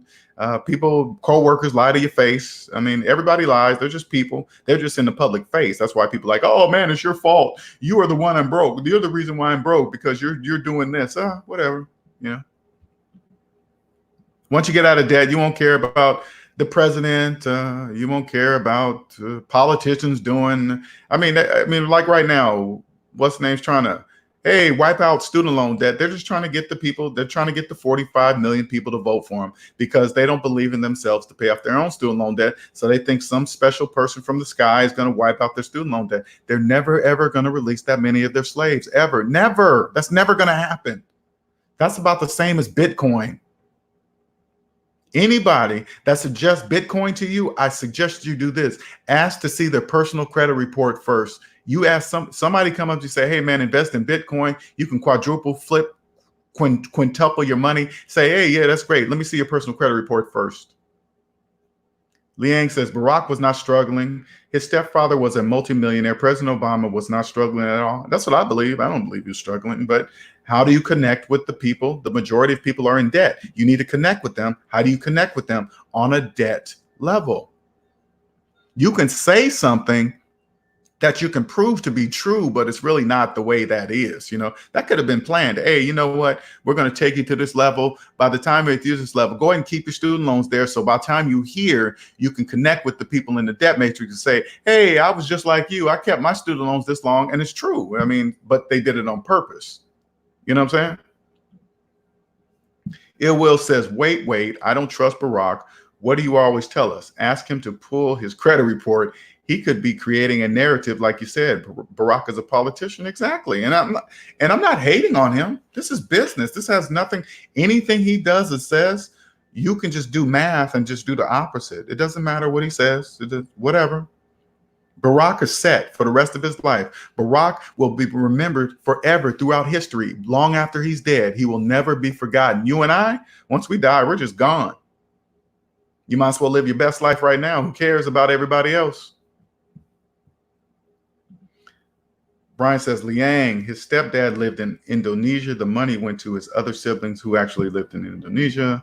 Liang says, President Obama inherited millions from his stepfather. NC Briggs says, I'm late. All right, I'm going to let Liang and Brian go at that. Brian says, but let's not get off track. Getting out of debt should be the only mission for us. Dave Ramsey has been a great influence on my saving money. He has helped me. If it wasn't for Dave Ramsey, I wouldn't have known I was in debt. I would not have known. That's just the craziest thing to say. DTN says, Linnell, what what you teaching here, this would be great teaching course for seniors in high school making that decision between workforce, college, and the forces of financial choices waiting for them. And you know what's so crazy? I would love to do that too, man. I need help. Honestly, I'm gonna just be real with you. I need help to get in that space. I don't know what to do to get in that space. This is all new for me, you guys, all new. But imagine, because I'm gonna put myself there. When I got out of high school, I didn't know what I was gonna do. You know, it's crazy how the outside world will put pressure on a high school student, telling them what they need to do to be successful. And you don't even know what you want. You just have, I guarantee you, half the kids going to college, they're just going to college because that's what they've been told by their parents, mom, dad, TV, society. And they just follow along. I get it. You're not going to be anything without good credit and a college degree. That's pounded in your head every single day. And so they just follow along. You're 18. You don't know nothing. 18-year-olds don't even realize all they have to do is trust mathematics. Right there alone, they will say, wait a minute, I don't even need college. No, you don't. You don't need college. That's not true. That's the number one lie. You don't need college. Yeah, you could still be somebody without college, and it won't be hard. You'll be free. Just stay debt free, and you can do anything you want. You decide to go to college when you're debt free, you go to college. You want to be a doctor? Yeah, of course you got to go to college. You want to be a lawyer? Of course you got to go to college. But you can go to a local college. You don't need to go to a top brand college, whatever. You don't need none of that. L Boogie says, hey, LJ, how many years did you keep working after you became debt free? Only one. I'm debt free soon, but I want to build up a good enough nest egg so I don't worry about monthly expenses. Yeah. When you, I worked one more year, but remember, once you get out of debt, when I was getting out of debt, I was learning many ways to bring my expenses down low, but not having to drastically change my lifestyle. So I learned a lot of things. I learned how to get internet cheaper, phone cheaper, insurance cheaper. I learned a lot of things. And along the way, your expenses are like that, and the outside world can't even tell that you changed anything, because the majority of the services that you're paying high price now, you can get for a quarter of the price, but the majority of people in debt don't know that. This is what I teach as part of my my plan that I help people. I see you, Abe. 1 second here. Can you hear me? I can hear you, LJ. How you doing today? All right. What's going on, man? Thanks for jumping on. I appreciate it. No worries. No worries. How's your morning going so far? Yeah, good. Yours? Yeah, I'm listening to you, so it's good. I like that. I like that. What's going on, man? Nothing much. I just had to hop on when you say, you don't need college to actually be successful. So, we've been off fed that lie. But I'm already deep into it. So at this point, it's not going back. Oh, you mean college? Yeah. Mm-hmm. And when when I hear you say that, when you say I'm in deep, what does that mean? You mean deep in student loan debt, or what do you mean? You deep in learning or whatever? Both. So tell me this: is it? Are you going for a career that's going to be a degree that's relevant in today's economy? Yes. Yeah. Physical therapy. And is it something that you're going to love to do? Oh, absolutely. Okay, then you're going in the right direction. But this is what I suggest. As soon as you land that excellent job, you don't buy anything. Financing, because the majority of people that go to college, especially young people, they'd be in college for years, right?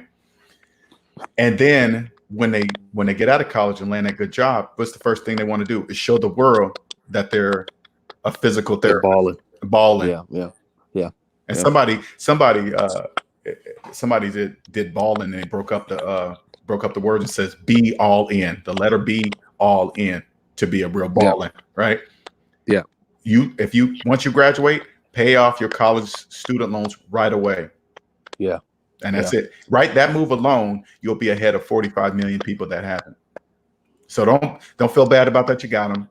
Don't feel bad about that you're still accumulating them. As long as you have a plan to pay them off quickly, you're good. Yeah. You're good. Yeah, I definitely don't want to be, in debt for the rest of my life. That's not the goal. That's not the goal. Yeah. And if you listen to people in the debt matrix, they will make you believe that it's okay to have debt your whole life, and you just don't do that. Yeah, I got people who are therapists, and they've been therapists for 10 years, and they have kids, and they're still paying off the loans. I'm like, what are you doing? My mind can't wrap. I can't wrap my mind around that. And you can't say anything to them either. Yeah. They're gonna kick you out of the group. Oh man, who he think he is telling me how I should, you don't want to, you don't want that. You don't want, you do not want that. You know, I realize when you talk about money to people, you know, when they're in debt, they look at you with like, who are you? What are you talking about? You know, it's because you're not thinking, you're not looking for instant gratification. You're looking at the long haul, not right now. And what people in debt don't realize that it's only temporary. It's a temporary sacrifice. Because when I first moved out my fancy high rise and moved into a room in my sister's house, my friends were talking about me. Oh man, what's wrong, Linnell? You down on your luck? You smoking crack? You on meth? Why are you moving in with your sisters? You got this. You make all this money. And I'm like, hey man, no man, I'm just trying to get out of debt. No, that can't be it, man. Something's wrong, man. It's like you got to ignore them. You got to ignore them all, man, because they will talk about you. Oh, why'd you sell your Lexus? Oh man. Oh, I'm getting out of debt. Oh man, something else is wrong. No, whatever. You know, when I was younger, I used to think, you know, owning a car, you know, you got to make payments in a car to have a nice car. So just listening to you, it's like, you know, I see, you know, kids my age or younger here in LA driving, you know, fancy car. I'm like, now I'm looking like they're paying for that. Yeah, and that's all you got to do. You can say things to people in the debt matrix. They will have no idea why you're saying. Hey, you go up to a young kid with a brand new Benz or whatever, right? Because LA's bad, man. I go visit my family in LA sometimes, man. You would swear everybody's rich, right?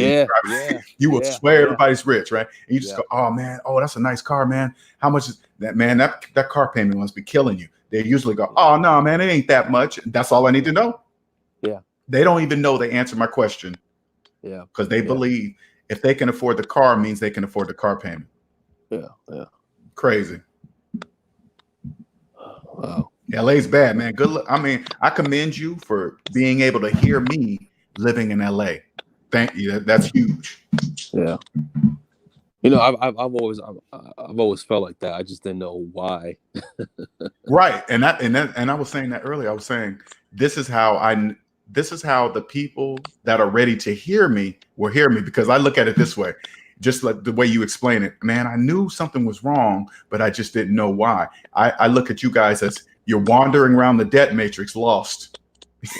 You're like, oh my God, I don't know that. I know something's wrong, but I can't put my finger on it. And then you guys hear me. You're like, oh, wait a minute. He makes sense.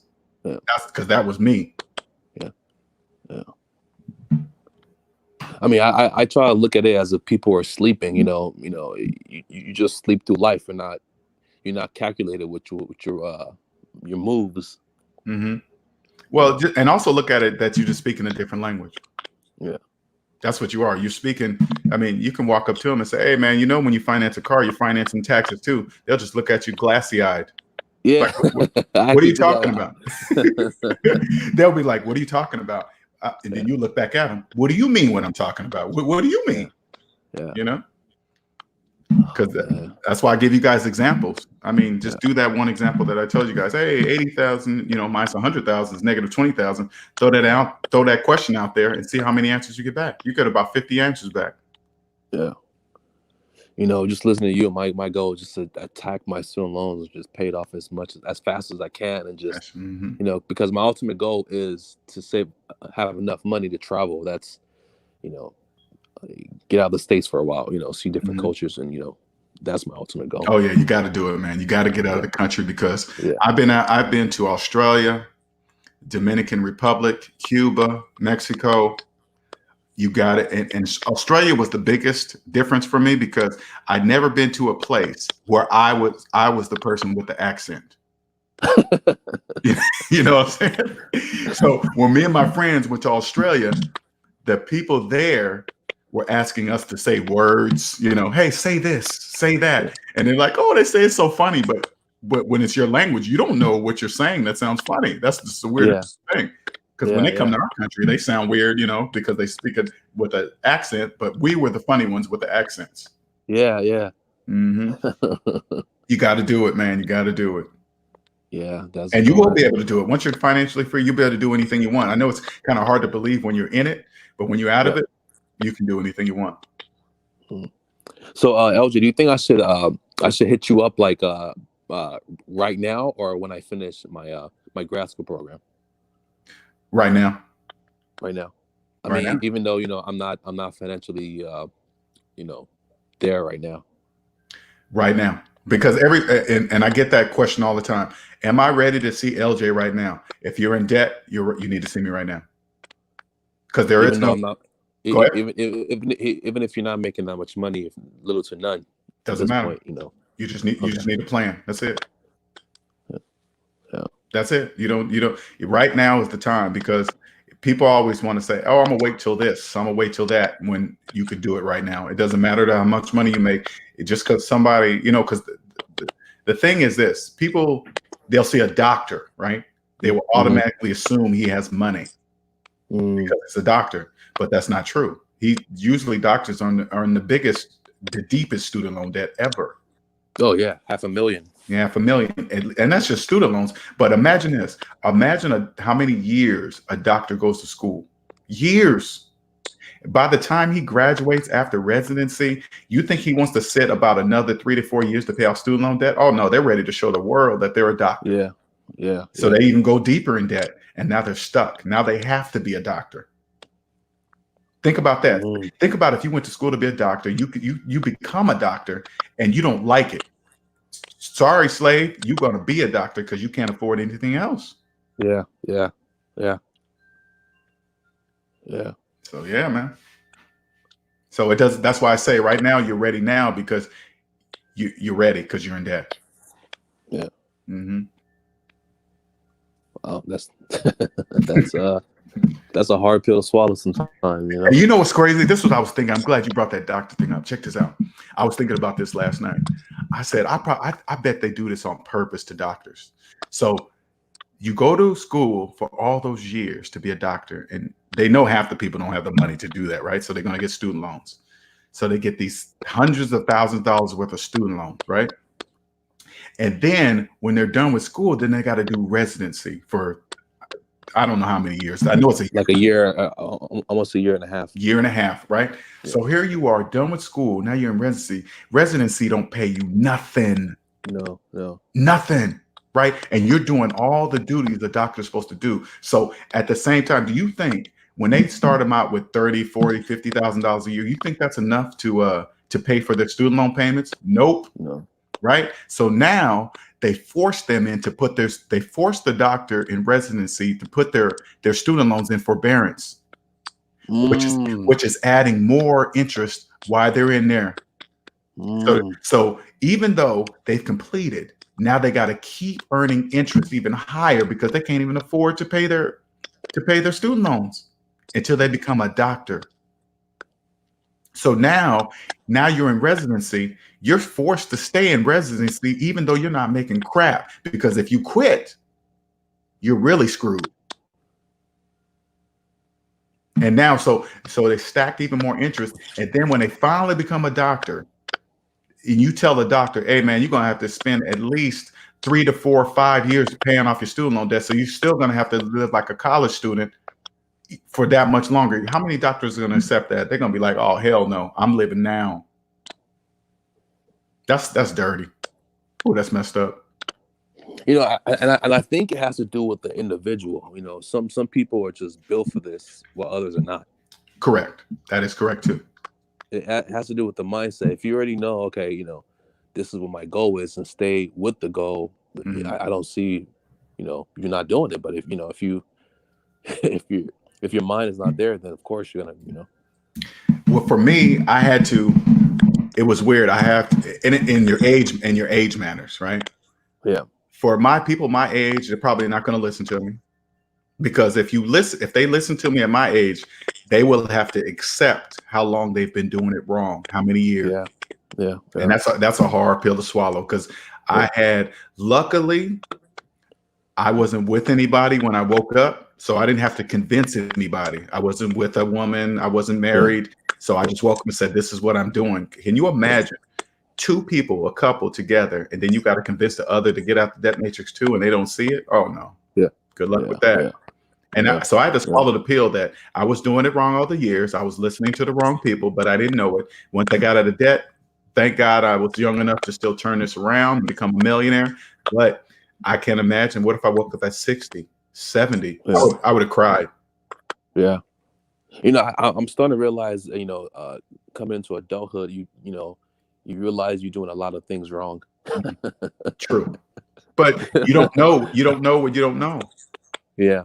And once you realize that it's just mathematics, here I am, a college educated computer tier 3 engineer, cloud engineer, thought I was Mr. Smarty Pants, right? But I couldn't use 5th grade math on my finances. How come? Conditioning. Yeah,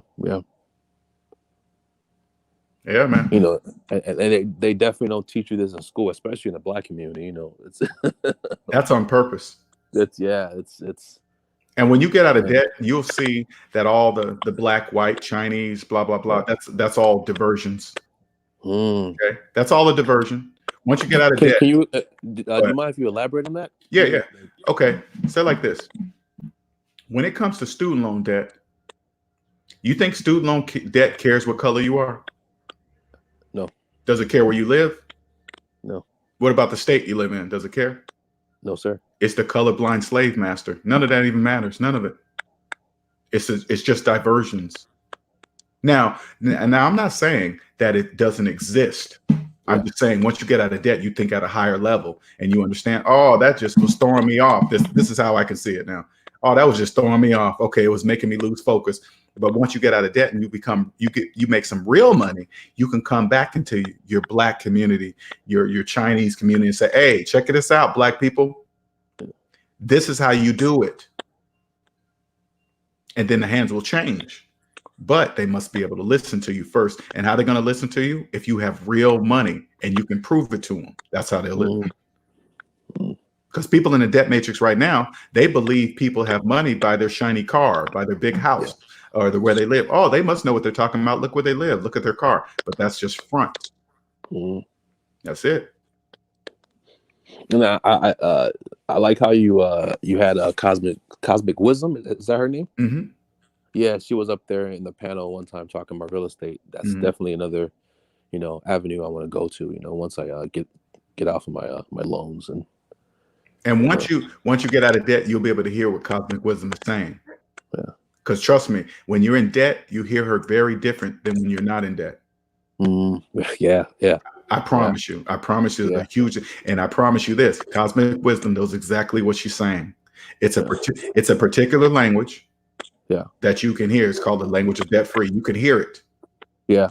And then once you hear it, once I hear it, you can hear it within the first 3, 4, 5 seconds. Just like the dude came in this room, he's like, "Hey man, I heard you for like 3 minutes. I knew exactly because it's the language. That's why." Yeah.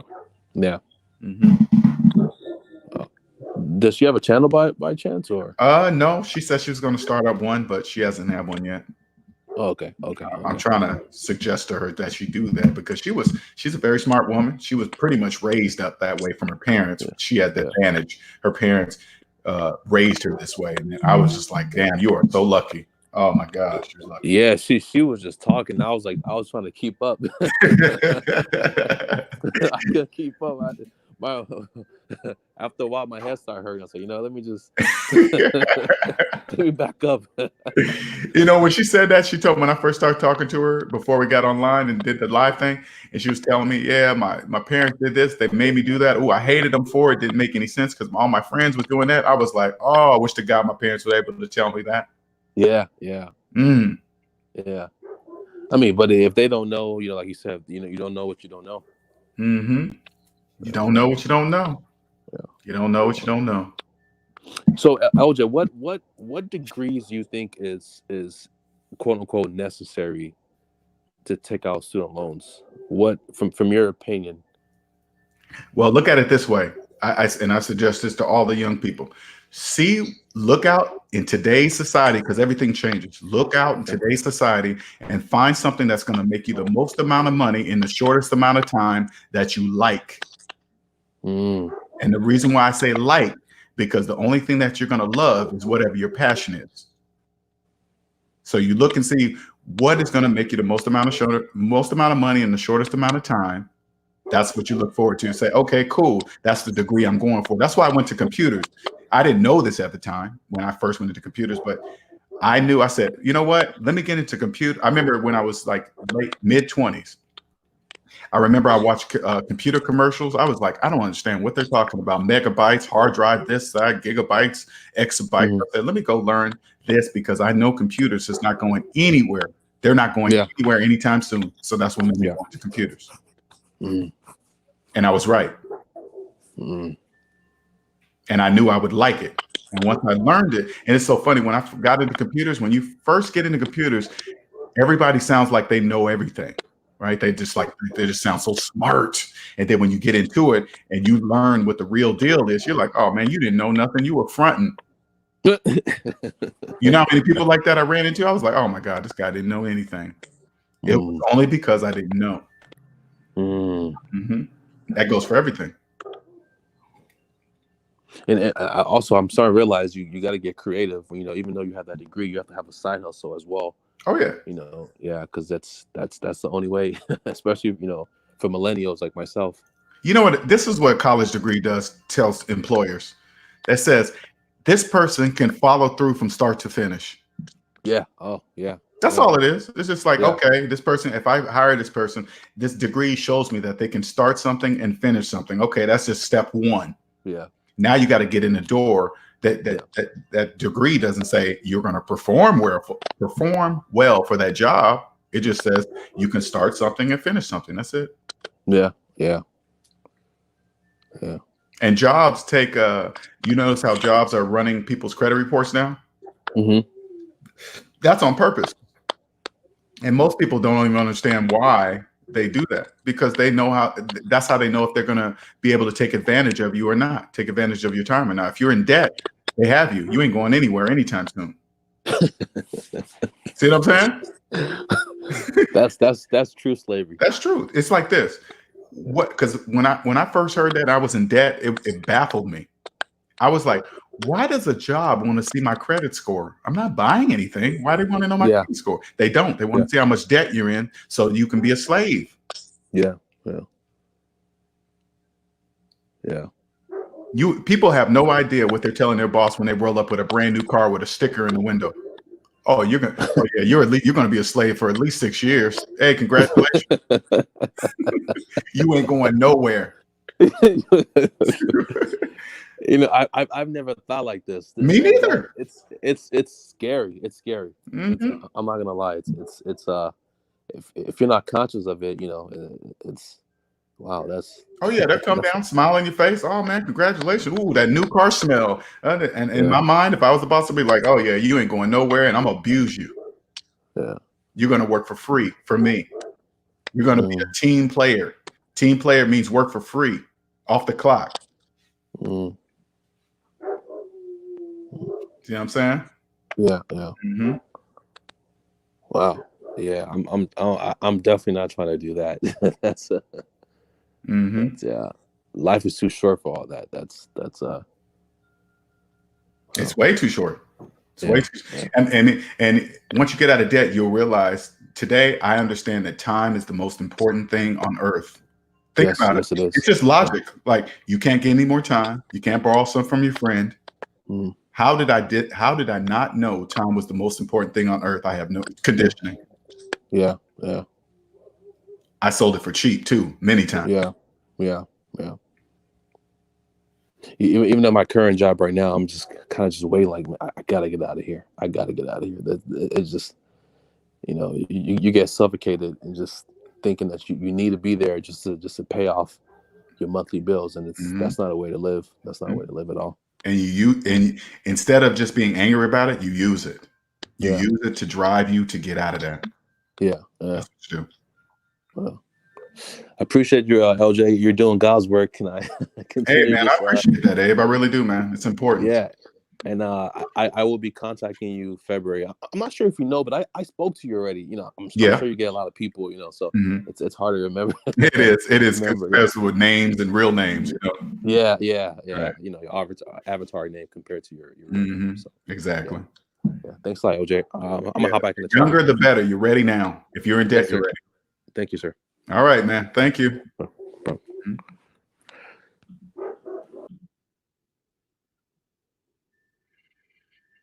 All right, where we at here?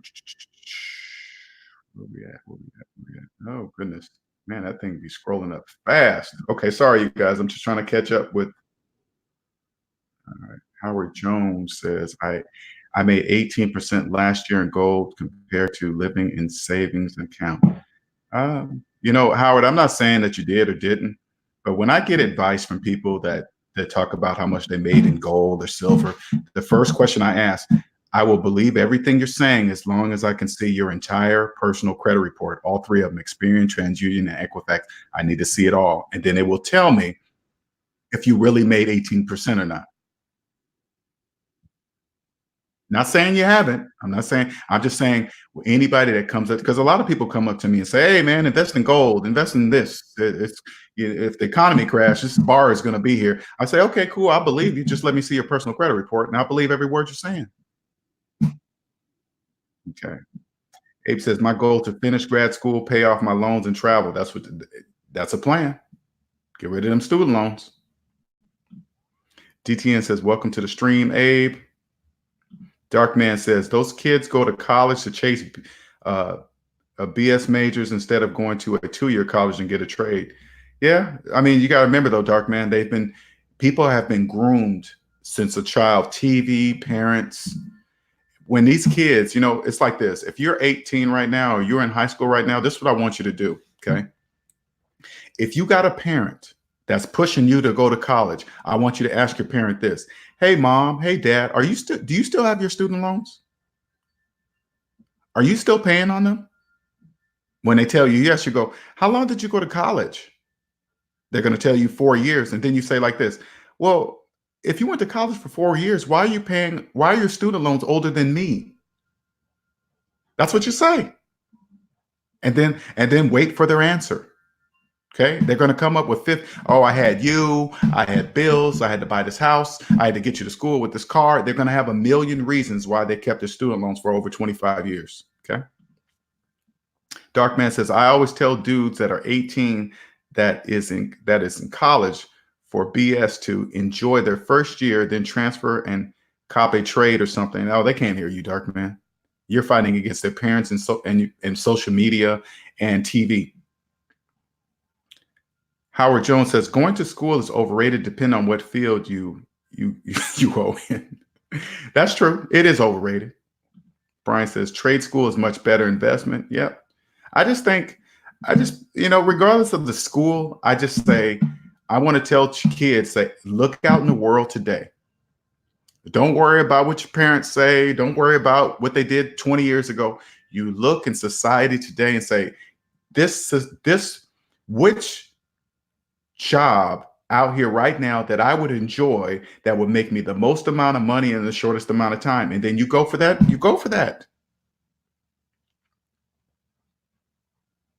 And this goes for anybody, not just your parents. If somebody's pushing college on you, this is what you must ask them. Do you still have your student loans? And if they say yes, you say, why are your student loans older than me? I don't get it. Why would you keep them that long? Make them give you an answer. You do not take college advice from people that have student loans that are older than their children. You don't do that. Did I know that? I didn't know that. I know that now. DTN says, wishing you well on your physical therapy journey, bro. Daughter of the King. This is great advice. Thank you, daughter, and welcome. Much appreciated. You're new. I haven't seen that name before. Please don't forget to subscribe and like and share. Much appreciated. Howard says, real money is gold. Okay. If you believe that, cool. Gold will be anything you want it to be. You can believe it is anything you wish. It's just a gold bar. You just say, hey, okay, cool. It's gold is pretty. I believe it's worth something. Gold, anything that you can physically touch is anything you believe it is. Okay. So if you believe gold is worth whatever, that's what you believe. And it counts on gold wouldn't work unless enough people believe the same thing you believe gold is, or else it wouldn't mean anything. You know what I'm saying? So it's just collective thinking. Howard says, think outside the box and do the opposite of what they tell you. Yeah, today. Yeah, if you want to be rich, you do the opposite of what the majority are doing. $1.6 trillion in student loan debt, don't get a student loan or pay yours off. Trillions in mortgage debt, don't get a mortgage. Trillions in car loan debt, don't get a car loan. Trillions in credit card debt, don't use credit cards, and you'll be rich. Howard says, society has been taught this way for generations. Yes, and it must be that way, Howard. It must be this way. This is by design. This is not an accident. People don't know about money, that this is on purpose. This is why they stopped teaching basic math and money in grade school, because they want you to forget. Got to have a plan, that's for sure. DTN says, Nat Turner tried to recruit slaves fight slavery, but most of the slaves were conditioned to stay in slavery. That being said, millions of people in debt all day. So no, it's hard for them to see. Yeah, there is a slave if they don't know they're a slave. People in debt don't know they're slaves. All they got to do is, if you're listening to this right now and you're wondering if you're a slave or not, this is how to determine if you're a slave. Okay. Add up all your savings, add up all your debt. Savings minus debt equals how much money you have in real life. Yes, including your mortgage. Yes, including your student loans. Yes, including collections. Yes, including parking tickets. Yes, including child support. Yes, including all that. If that's a large negative number, that's how much you're worth today. And if it's a large negative number, you're a slave. You want to stop being a slave? That's your price right there. Savings minus debt equals your price of your slave papers. Freedom is not free. That's your price. Everybody has a different price. That's your price. Now all you got to do is believe it. Believe that large negative number is the price of your freedom. If you don't believe it, the longer you don't believe it, you're going to be a slave for even longer. Time is not on your side. DTN says, it's hard to stay and become a Nat Turner when you completely surrounded by slaves that don't desire to get out of the matrix. I don't know who Nat Turner is, but again, once you put it this way, DTN, once you get out of debt, I don't pay attention to slaves. I don't listen to what they say. I don't do what they do. They're not even there anymore to me. I barely even see them. At first, when I started this channel, my main focus was to turn around slaves to change their mind. No, now I just speak what I speak. And the people that are wandering around the debt matrix, they know something is wrong, but they can't put their finger on it because they have nobody to ask. Those people will hear me. Right now, they're wandering around the debt matrix like zombies because they're just like, man, I know something's wrong, man, but I just can't put my finger on it. I just know that it doesn't make sense to keep spending $300 a month on my credit card, but I'm making the minimum monthly payment of $50. I'm never going to get financially ahead, but everybody around me seems to be doing it and saying that's good for your credit. I get it. I get why they're lost. I get it. I get it. But they will hear me. What the profession I'm doing, yeah, it's gonna take me a minute, but it's cool, man. I'm changing people's lives. There's nothing, you can't even put a price on that, man. People don't accidentally come up to another person and say, hey man, you changed my life. No, that's not accidental. That never accidentally happens. I've never walked up to a person and accidentally said, hey man, you changed my life. People say that to me all the time now. I know exactly what it means. I respect it. It gets in my soul, everything. I want people to know that I do not take that lightly. Like, yeah, man, I know I'm changing your life. No, man. I understand that not many people in the world get to hear that. And I do. Thank you, everyone that says that.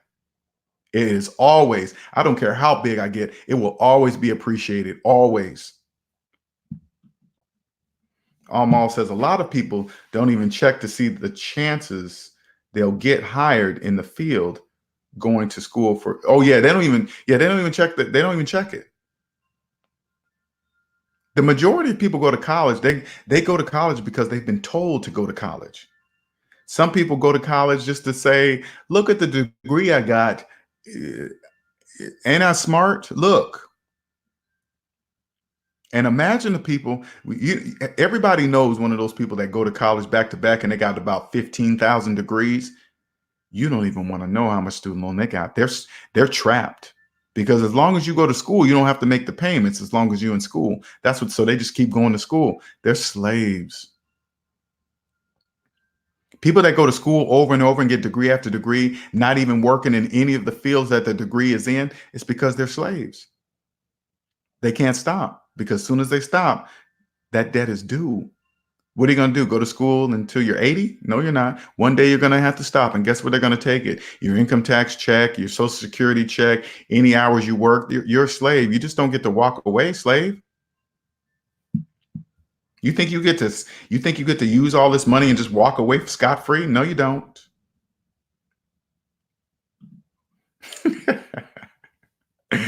Ill will is always coming through with computer talk. Let me make sure I say it right. Ill will's the petabytes. Okay, zeta. Is that a name? Is that a fruit? Zettabytes? Oh, I've had one of those. Those grow in Mexico. I picked a zettabyte, man. That was good. I don't want to know any of that anymore. Ill Wills don't even want to know.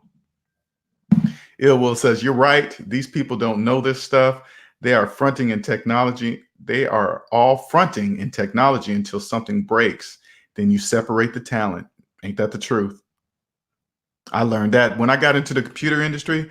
Oh man, I learned that from the get-go. I was like, man, you don't know nothing. Cosmic wisdom, hello. I don't make anything until I sell it. See? Abe, are you still in the room? You see what Cosmic Wisdom's saying? That's the language of debt-free. Okay, that's the language of debt-free. Only people. Oh, here you go, all around strong. Click on that link, man. Click on that link. Cosmic Wisdom says, then it's capital gains tax time. The question is will it be short-term or long-term? See, see what I'm saying? That's debt-free talk. Okay, that's how people that are in debt, they don't even know to talk like that. I just put that link up there, all around strong, in the comments.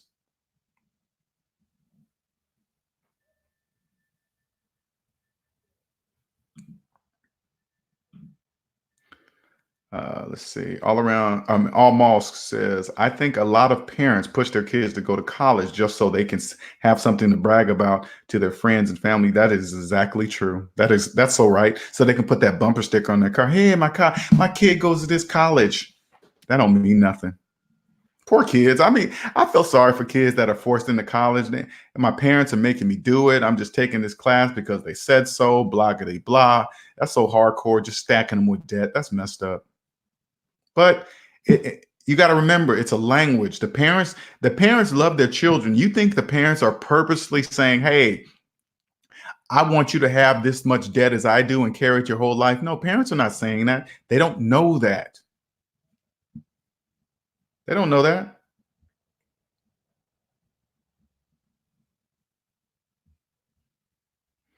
Hey, all around, did you see that link? Let me post it. There's the link right there.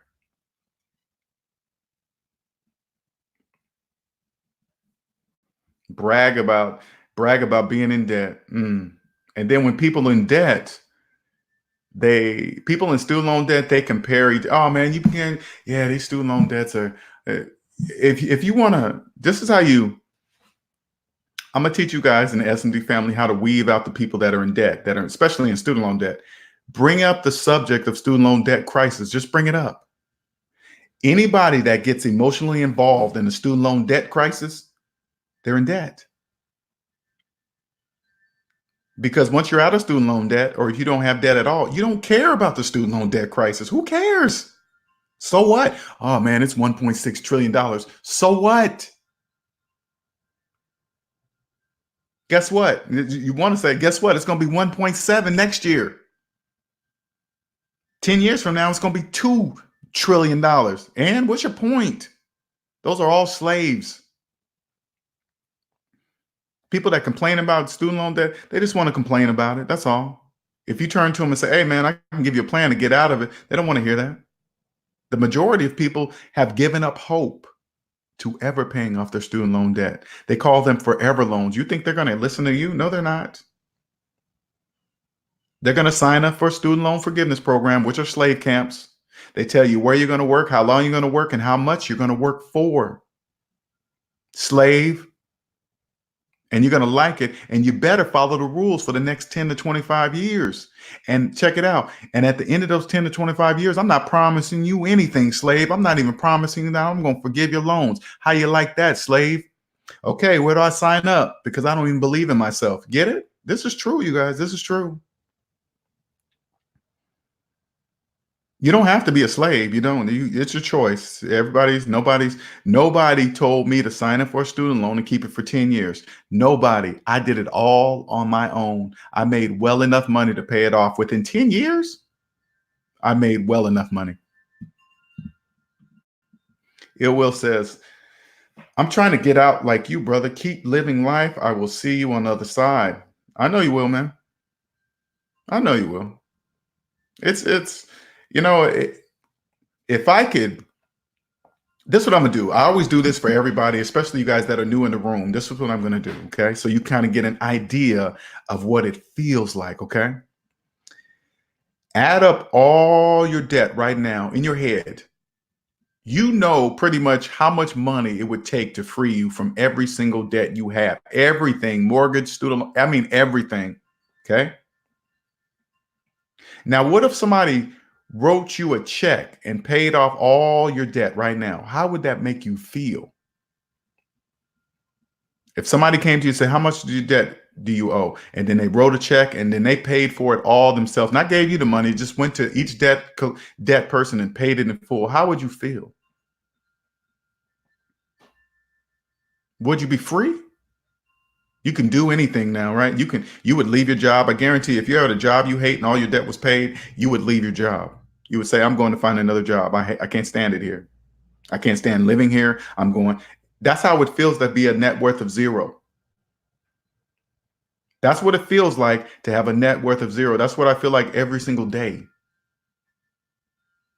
Not $1 million, not $1 billion, not $1 trillion, having a net worth of zero. Now, this is why it's another language to people in debt. If you told somebody that you're debt free and now you have a net worth of zero, people in debt will think you're broke. They would look at you like, why are you telling me that you're broke? When they're broke, they don't even know they're broke. They're deep in the negative and you're at zero. They don't even know zero frees you. This is what you will feel like every single day. You know that feeling that you got when you just thought about it?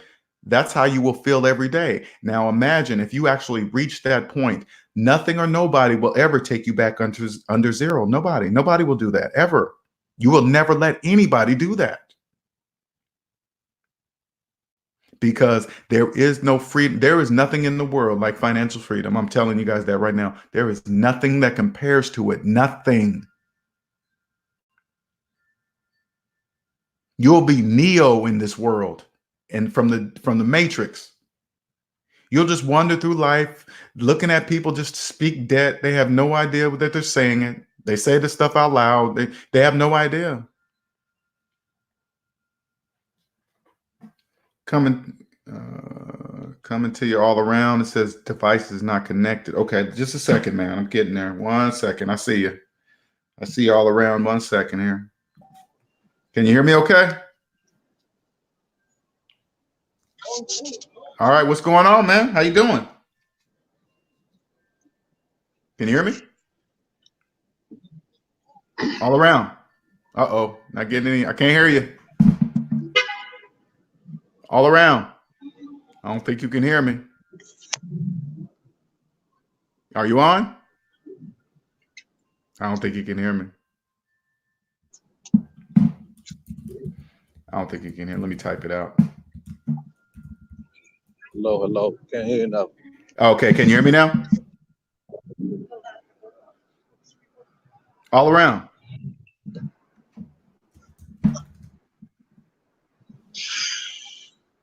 Okay, I can hear you, man, but you can't hear me for some reason. All around. Hey, can you hear me? I can hear you. Can you hear me? I see him on the video. I can't hear nothing though. Yeah, I can hear you, but you can't hear me. Can you guys hear me okay in the room? I'm assuming you guys can hear me. Damn. If you can hear me, let's hang up and reconnect if you can hear me. All right, I'm gonna kick him and let him come back in and see if we can do this again because something's not happening here. Let me have him come back in.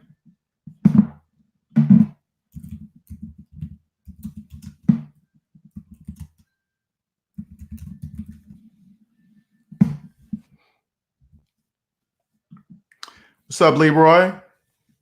Hey, LJ and SMD family, pleasant good day to you all. Yep, thank you, sir.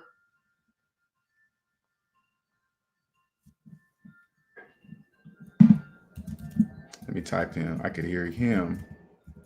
Yeah.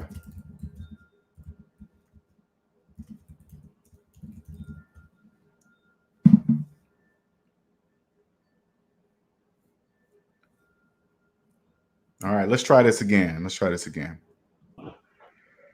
let's try this again. Can you hear me? Yeah. Yes, sir. How you doing, LJ? All right, good, man. How you doing, man? I'll be seeing you on Instagram, man. Glad you follow me over there. I'll be seeing you. Oh yeah, of course, man. Big shout out to you, man. I want to say, like everybody else say, I want to thank y'all for all the, thank you for the info you getting the good people out here, and shout out to O'Shea. O'Shea, that's when I first saw you a couple months back. Okay, yeah. Shout out to O'Shea Duke Jackson. Those of you guys don't know, check out his channel.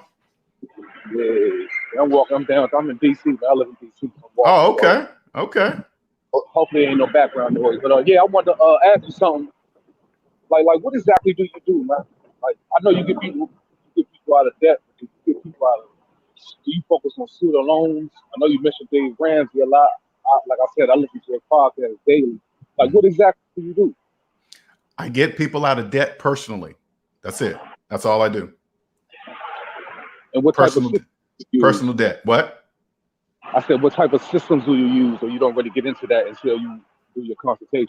What I do is listen. I use pretty much the Dave Ramsey method, but I have additional things that I've learned along the way.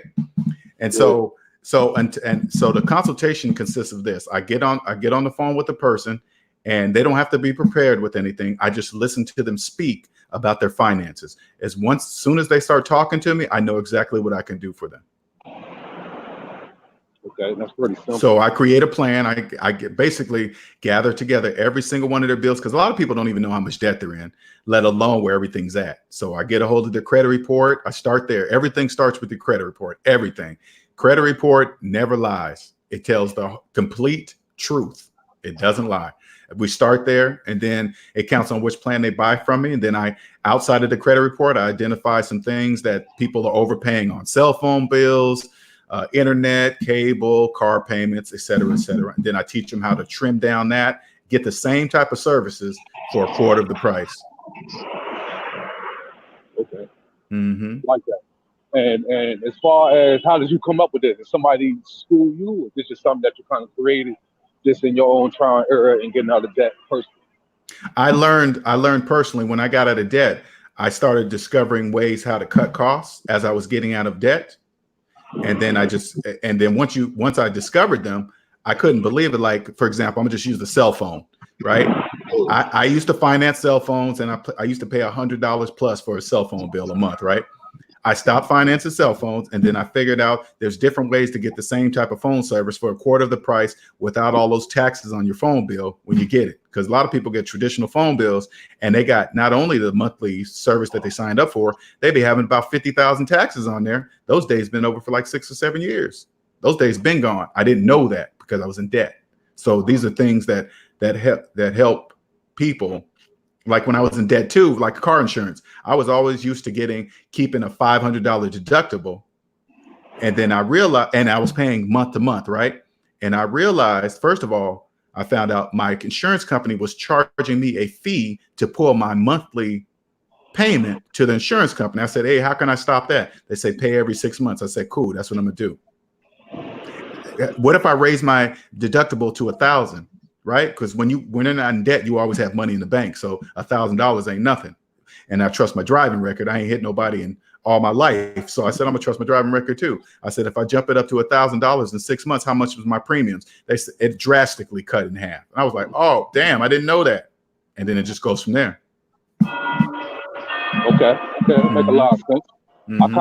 I just personally paid off my. I said it in one of your most recent lives. I paid off my insurance for 6 months. Nice. It's a feeling, man, with that extra money. But look, I ain't gonna hold you up. I know you got a lot of people in the chat. Let me ask you one more question, man. Yeah, this is your time, man. Take your time, man. You ain't no rush. Okay, respect. So look, as far as Dave Ramsey plan, I like that snowball method. Do you kind of utilize that too, or it's completely different? Oh, most definitely utilize the snowball method. The snowball method is the only way because it not only gets rid of your bills, the physical bills you can see, it's the psychology behind it. Once you start seeing those bills disappear, that's like, wow, because a lot of people don't really realize how many due dates they got to keep track of. So each bill you take off, that's another due date you don't have to keep track of. That's one less bill that's going to be coming in the mailbox. And then one day you're going to wake up and not be scared of your mailbox anymore. You're going to be like, oh, it ain't nothing in there but junk mail and what I ordered from Amazon. That's about it. Yeah, exactly. So you do basically use that as well. I guess that's what I'm asking. I use that snowball method. Oh yeah, I use the snowball method. That's the only way I use. That's the only thing I use.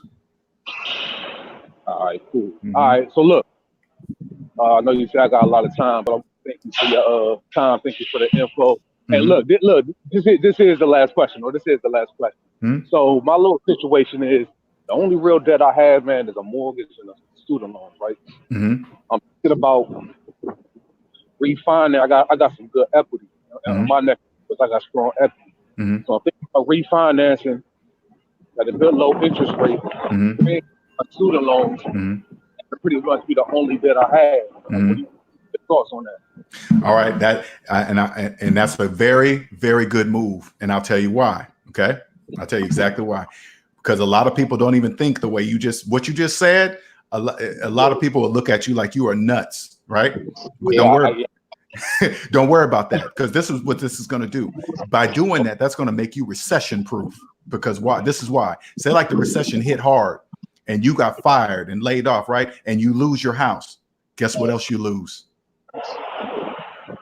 Your student loans. See what I'm saying?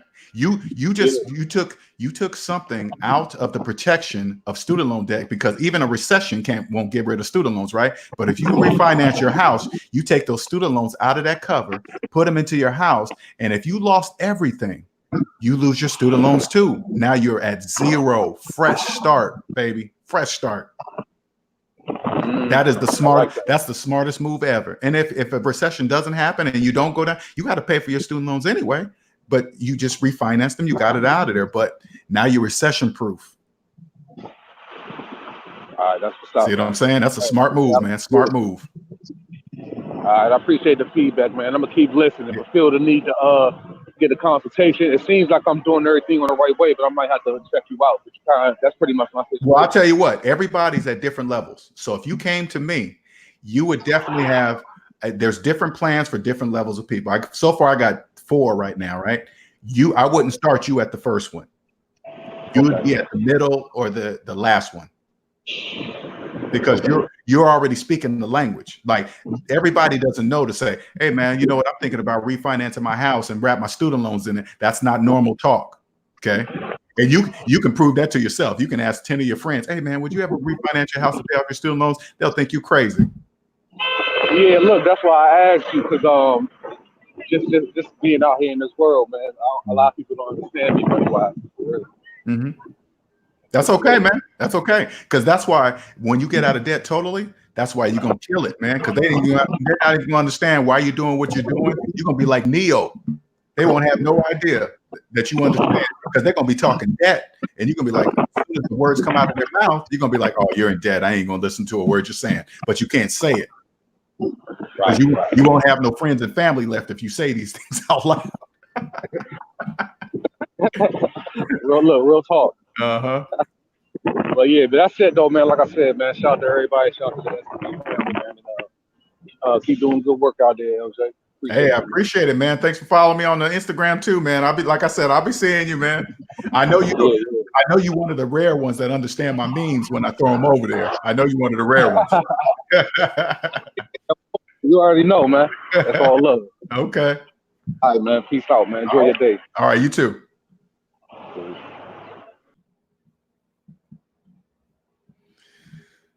There's Hyphy throwing up the Discord server, you guys.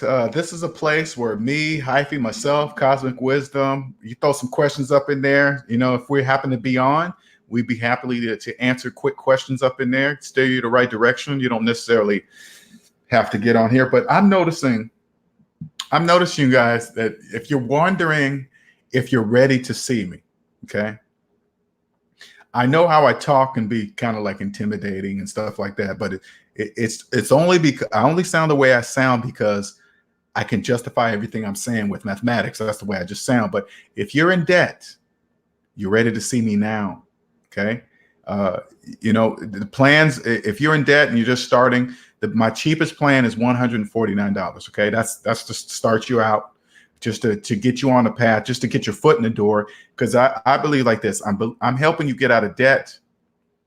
You wouldn't be able to start out with one of my other plans. You're in debt, you know, cancel. You know, I don't want you to make you feel like, oh my God, that's too expensive. And then you won't even start, you know, like, oh, that's too much money for me. I get it. That's why 149 is the cheapest. You will see from there how to start. And then we'll just go from there. I mean, from there, you probably just take off on your own. Because my mission is this, to start you off and to where you don't even need me anymore. You'll start understanding, you'll learn the language. You see how all around strong is? And I want you guys to understand this. People don't normally say, hey, I'm gonna refinance my house and pay off my student loans. People don't say stuff like that. Normally people refinance their house to buy another car, or I'm gonna invest into the stock market, or I'm gonna do this. No, pay off your student loans, refinance your house, pay off your student loans. Now you are recession proof. Oh man, what if I lose my house? Yeah, you probably will lose your house if you're in a particular situation, but guess what else you lose? Your student loans. Better believe that. That's the best move all around strong is doing. And guess what? He only can come in here and ask me because everybody else would think he's nuts. Why would you do that? Oh man, you can, instead of paying off your student loans, man, you can invest in the stock market, earn 15,000%, and then take that money and then you can pay off the student loans later. No, that's what everybody in the debt matrix say. People in the debt matrix say such things like that. Don't ever do that. Cosmic Wisdom says, I'll be around for the next 15 minutes while still on the treadmill. So if you guys have any real estate questions, Cosmic Wisdom is here to answer, you know, the ones she can. I don't know how she's going to answer while she's on the treadmill, but, you know, then again, it counts on what she's doing on the treadmill. But everybody can see that Cosmic Wisdom has some very valuable information. And yes, she does. Believe that. Any other questions, you guys? Any other questions? Any other questions? I know this is way off the main subject. If you're coming in the room, you're like, hey, man, I thought they were talking about car payments. You only can talk about car payments so much because it really ties into everything else. And if you're just jumping into the channel, I want to say this again so you can understand something. When you hear the average car payment is $550 a month, you got to determine if you're part of the average. If your car payment is around what they're saying, yes, you're part of the average. If your car payment's around $550, you're part of the average. And the average is made up of millions upon millions of people making the same financial decisions as one. Like the Borg, the Star Trek's the Borg, you're part of the Borg. Okay, you're plugged in. Everybody in the debt matrix is part of the average. Hey, if your average student loan payment is this, you're part of the Borg. If your average cell phone payment is this, you're part of the Borg. You're plugged in. You're part of the economy that the majority of people see. You can't see the real economy. It's invisible to you if you're in debt. You cannot see it. It's mathematically impossible for you to see. You'll never be able to see that taxes help build wealth. Taxes are the guaranteed ROI of the economy. Guaranteed. That's guaranteed ROI. People in the debt matrix believe there's no such thing as guaranteed ROI. Yes, there is. Taxes. Taxes are guaranteed. You can save money. If you pay less than the majority, than the majority pay. People in debt, they have no choice but to pay the highest amount of taxes. They're in debt. They have no choice. Okay. When you get out of debt, you don't have to pay all those taxes. You can, there's tax evasion, which is illegal. You can go to prison. Tax avoidance with an A, tax avoidance is legal. You can avoid paying taxes that the majority of people pay. That's called phantom income. Okay. Phantom. Thank you, sir. DTN. See you later, man. Have a good one. Good stream. Appreciate it, DTN, as always. Any other questions, you guys? Any other questions? Please don't forget to share my channel. New people. If you want a free 30-minute consultation, it's scrolling along the bottom there, right there. It's free. 30 minutes is all yours. You don't have to buy anything. Don't feel pressure that you buy. If you get a consultation from me, don't think I'm going to be a person that's going to pressure you to buy a plan. No, this is for you. I'm already free. I'm just trying to help you. I'm already free. Don't forget to subscribe. You want a t-shirt? Go to my website. Look under products. Get a Savings Minus Debt t-shirt. Follow me on Instagram. Don't forget to hit that like button. This is how you share. Don't even worry about telling my name. Just go Google #SavingsMinusDebt, and I will be the only one in the search results. Cash App for donations. PayPal. Email. My name will change your life. Savings Minus Debt. Jalen says, I'm thinking about trying to find a cheaper home internet service just so I can put that extra money into my student loan payments. Put it like this, Jalen. Check it out. You know how when you first sign up for internet service, right, you get that great introductory deal, right? It usually lasts a year long. This is all you got to do to keep getting that introductory deal. You swap. If you got another adult that live in your house, each year you guys swap as new customers. So when you sign up for the year, you ask the person, the customer service, and say, hey, man, when is this year? When's the exact date my service is over? They will give you the date. You put that date in your phone to go off at least 1 to 2 weeks before the actual ending date, because the majority of people find out that their deal is over when they get that first bill after it's over. That's when they find out, oh my God, my deal is over. It jumped up twice, right? You set the alarm, wait till it go off. Once it goes off, you call up the internet company, you say, hey, I would love to go another year with you. Can you guys give me the same deal? If they say no, you say, okay, cool, go ahead and cancel it.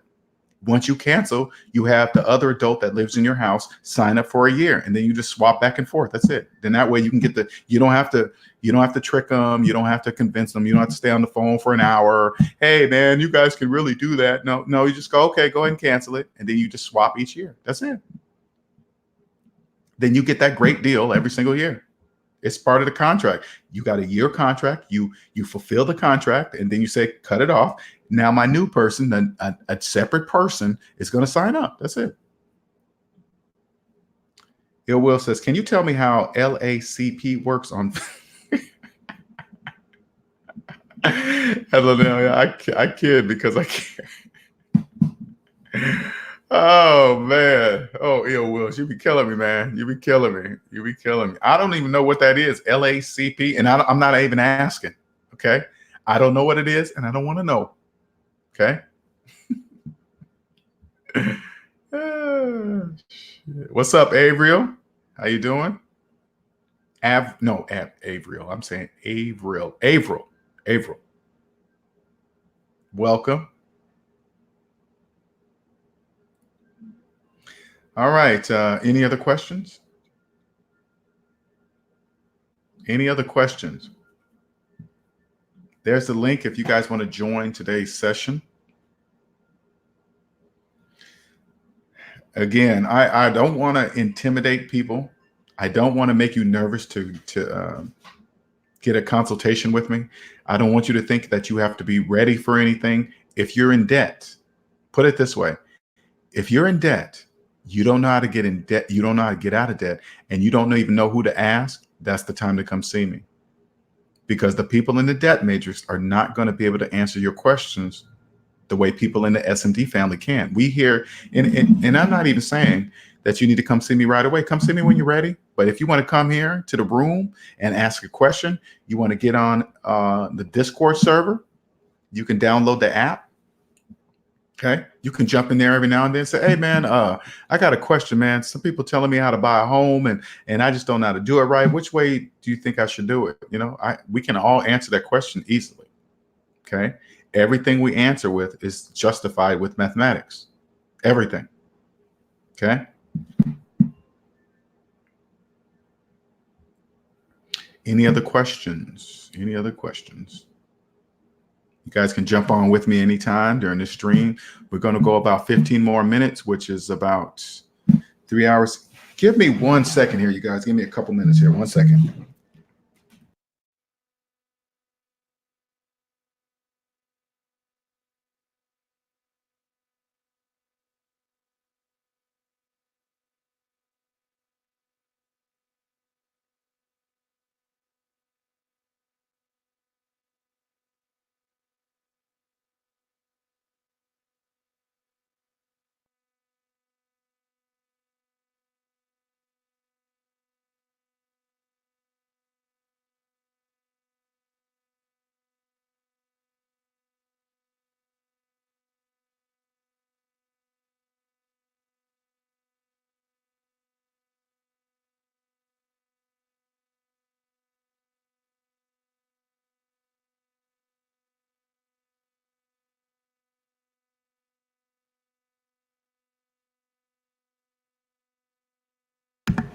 All right, I'm back.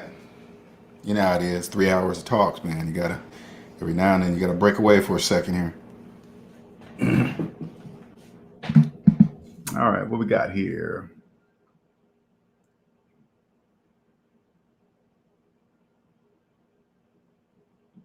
Ill Will says link. I just told you I didn't want to know. Link aggregation. What? What is a protocol? Is a what is that? Like a proto model, proto concept car or something? What is that? Proto call for collective handling of physical. What's a port? To be seen single. What's a network? Like networking of people while you're stuck in traffic? What are you talking about? I know nothing about that, Ill Will. I have no idea why you've been saying that. I don't even know what that means.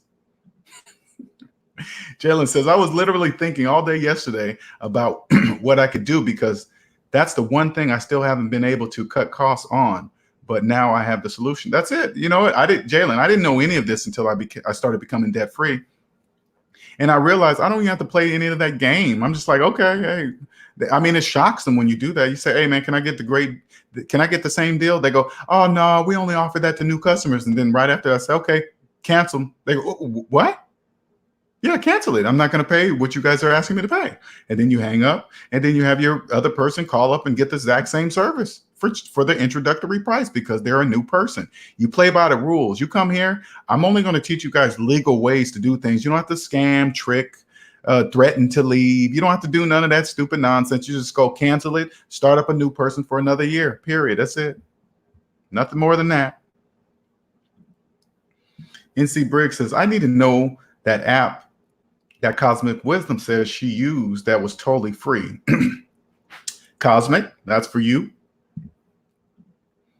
Averill says, I am in the process of filing bankruptcy because my debt is way over my income. I want to buy a home. I currently don't have a car. Should I get a car loan? Those are great questions, okay? So I'm going to break your statement down, okay? Now here we speak debt-free, okay? And everything I tell you is backed up by mathematics. Okay, first, number one, what type of bankruptcy are you filing? Okay, that's number one. Number two, until you figure out your finances, don't worry about buying a home right now. Okay. I know the people around you. Don't be fooled by the people around you. I know it seems like everybody around you is buying homes with no problem. They're just getting it. Don't worry about them. Okay. That you can't see unless you can see their financial statements. All that stuff you see is a facade. It's not real. It's smoke and mirrors. And I currently don't have a car. Should I get a car loan? Most definitely not. Don't you ever finance a car, ever. Don't ever finance a car, ever. You don't need a car. You don't need a finance. I mean, you can get a car, but buy cash. Okay. Do not ever finance a car, ever. Oh, all right. I know I'm skipping a few people, but Avery, let me tell you something. Chapter 7 is the best one you could ever get. Now, do you have any student loans, Avery? Do you have any student loans? Chapter 7. Don't let anybody in the debt matrix make you feel like you're bad or you mismanage your money for chapter 7. Chapter 7 is a blessing. You get a fresh start at zero. Oh, you got student loans. How much of student loans do you have? Okay, because bankruptcy doesn't get rid of student loans, but regardless, whatever. Just chapter 7 is the best. Okay, chapter 7 will free you. So don't feel bad. Don't worry about it being on your credit report for 10 years. Don't feel that you need to get credit. It's going to take. No, don't worry about any of that. Don't worry about what anybody says in the debt matrix. Okay, how much you have in student loan debt.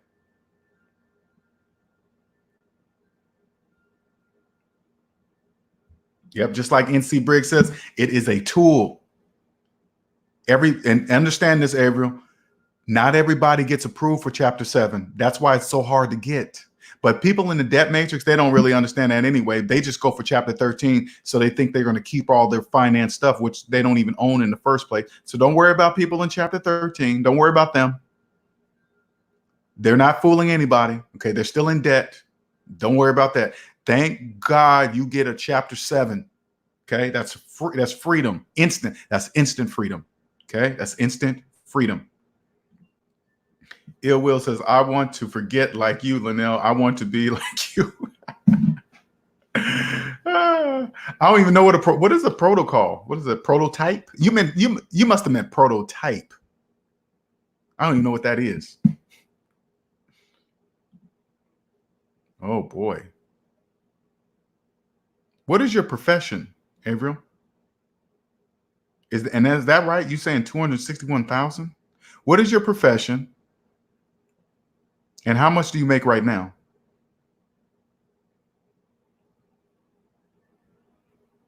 Now, when I say, oh boy, don't take it wrong. Okay, everything's possible. That's just a lot. And is that the correct number? 261,000 in student loan debt?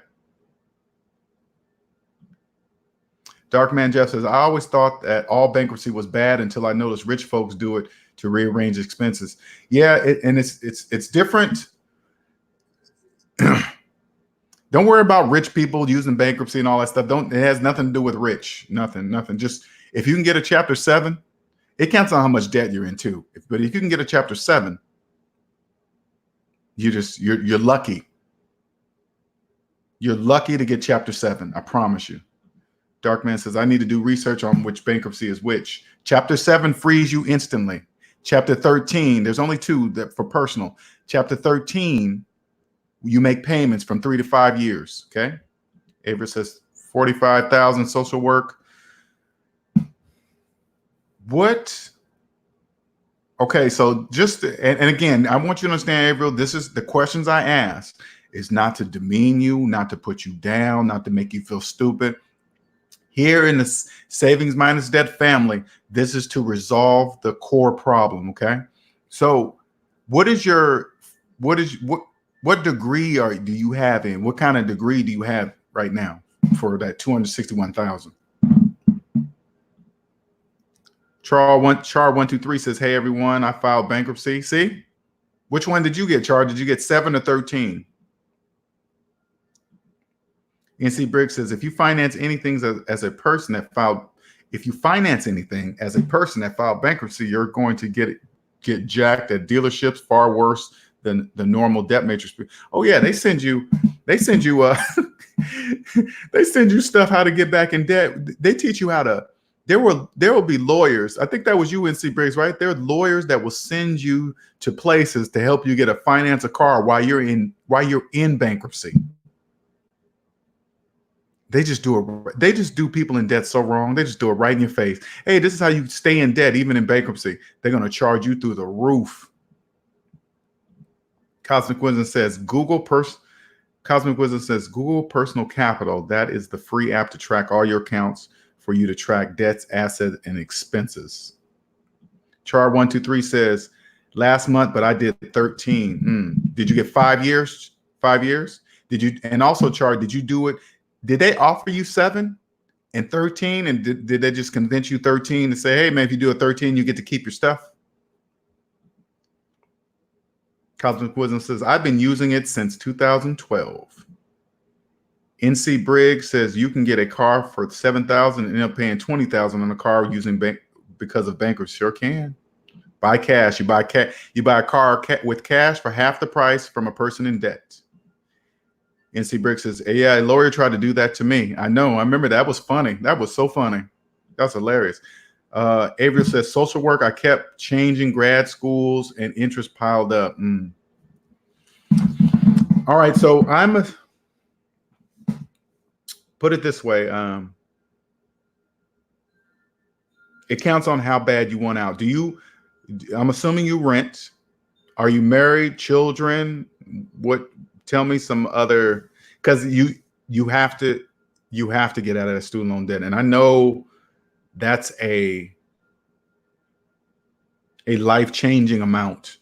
Okay, that's almost unfathomable to think that you could ever pay off that amount of debt. But you got to look at it this way. Number one, it is possible. Number two, you have no choice. If you don't pay that off, you'll be a slave until you're dead. So don't worry about a house. Don't worry about financing a car. Drop your lifestyle down to, hell, I don't care, moving with your parents. Don't worry about what people around you in the debt matrix thinks about it either, because you're not alone. There's some people out there with $500,000 in student loan debt, $1 million in student loan debt. You can do it. You just got to get out of debt. You just need a plan. Okay. Because trust me, if you had a plan, there's no way you would even have allowed yourself to go into $261,000 in student loan debt. And I want to let you know right away, I appreciate you even sharing that with me, with us. You're not going to get anything but good, honest advice to help you out of that situation. Because I can only imagine how you feel. I can only imagine. But it's possible. You can do it. You just can't listen to the people in the debt matrix. Darkman says, in the words of Randy Moss, straight cash, homie. She says, Avery says, I'm married with 2 small children, 3 and 6. What about your husband? Is he working? Does he have student loan debt as well? Or how's that? How is that? You know what? Here's my email too. See that scrolling along the bottom there, my website?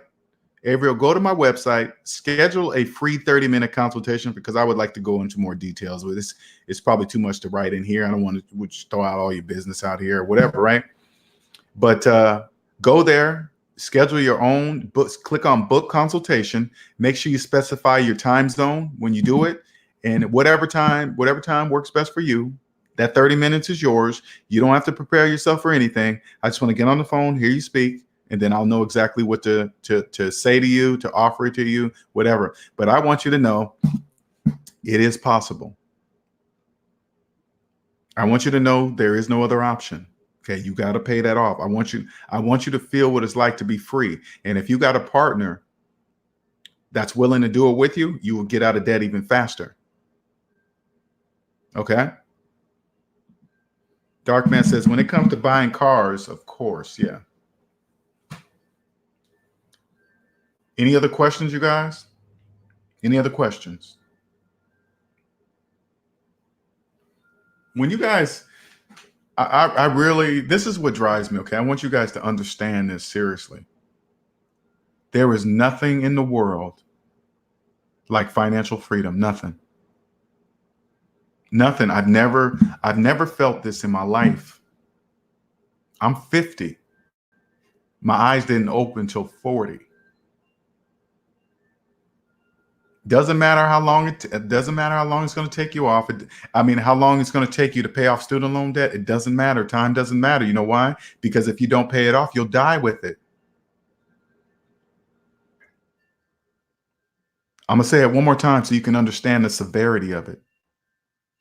If you don't pay off your student loan debt, you will die with it. That means you will be a slave to student loan debt until you are dead. And you will unknowingly, unconsciously pass those same habits on to your children. I don't believe anybody that loves their children would purposely put them in the same type of debt they're in right now. I don't believe that. They wouldn't do that on purpose. They do that unconsciously. What I teach here, you will pass down through generation. This is generational. This is why this profession I've chosen is so tough. Because people have to go against everything they've been taught growing up, and then they got to go against everything they've been taught by society. And here's a stranger telling them, hey, all those millions of people are wrong. I'm right. The difference between me and them, I can prove what I'm saying. So if you come to me and say, hey, Linnell, who are you? How can you prove it? I'll say, yes, I can prove everything I'm saying. How are you going to do that? Mathematics. Your calculator is going to agree with my calculator. Now all you're going to have to do is believe both of our calculators together. That's all you got to do. That's it. Hyphy says, I'd never be embarrassed to file bankruptcy. Many people that haven't need to. Exactly. I would never. But you got to remember again, Hyphy, people in the debt matrix make bankruptcy sound like you're a loser. Make you sound like you're a financial loser if you file bankruptcy. And think about it this, Hyphy. Think about it this way. Chapter 13 is a business. Chapter 13 is a business. You can file Chapter 13 over and over and over again, right? Chapter 7, I think you can only do it once every 7 years or something like that. Once every 7 years. Chapter 13 is a business, because this is what people in the debt matrix believe, okay? They believe when they file Chapter 13, they say, hey, you can keep your stuff. So if they can keep their stuff, nobody in the debt matrix, that's what they believe. Nobody in the debt matrix can see that they filed bankruptcy because they get to keep all the depreciating stuff. So it doesn't look like, to the outside world, it doesn't look like they filed anything. But what they don't understand, people that don't live in the debt matrix, we can see you. You're only fooling other people in the debt matrix. If you file Chapter 13 and you're keeping your depreciating stuff, you're wanting to keep something that you don't even own. You don't own the house. You don't own the cars that you get to keep. You don't even own anything. But they don't know that. That's why a person can file Chapter 13 over and over and over and over again. That's why lawyers charge more for Chapter 13. They put their fees into the repayment plan and all this other stupid nonsense. They don't know that. They don't know. It makes absolutely no mathematical sense. And here's Avril getting Chapter 7. Oh man, she's lucky. She don't even realize she's lucky. She's hit the jackpot, baby. You have to be approved to get Chapter 13. You can't just walk off hey man, yeah, I want a Chapter 7. No, it don't work like that. Nope, sorry. But people in the debt matrix will think you're a loser. Sorry, you're losers. Char123 says, I have student loans, 72,000.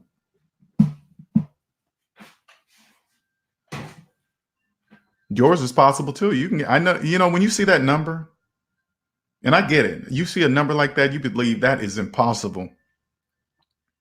It's not. Char comes in and sees 261,000. Your 72,000 doesn't sound too bad, does it? 72,000 don't sound bad at all. And I want you guys to understand this, that those of you that are in student loan debt, I want you guys to understand this. This is what they want you to do, is compare student loan debt. Oh man, I got 72. It ain't that bad. And then you hear somebody with 261,000. Oh, mine ain't that bad. And then somebody with 261,000. Here's somebody with student loan debt of $1 million. And you go, oh, it ain't that bad. That's all part of the plan. It's to make you guys think like that. You're all part of a collective $1.6 trillion in student loan debt. You are all part of the collective, the Borg. Comparing each other's debt. Only slaves do that. Slaves compare their slave papers with each other. How long you been a slave? Oh, okay. How long you going to be a slave? Oh, okay. How much you in? 72? Oh man, hey, my master's a little better than your master. You owe your master this much, and I only owe this much. No, only slaves do that.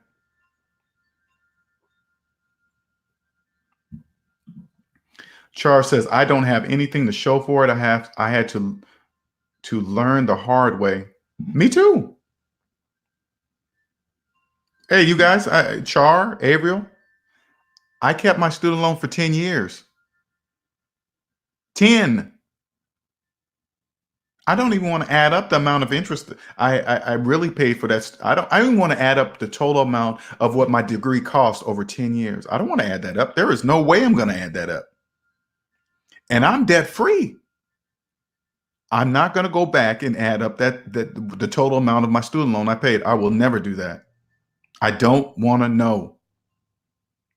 All I do know, they're not getting any more money from me. It has stopped. I have plugged up the hemorrhaging. It's done.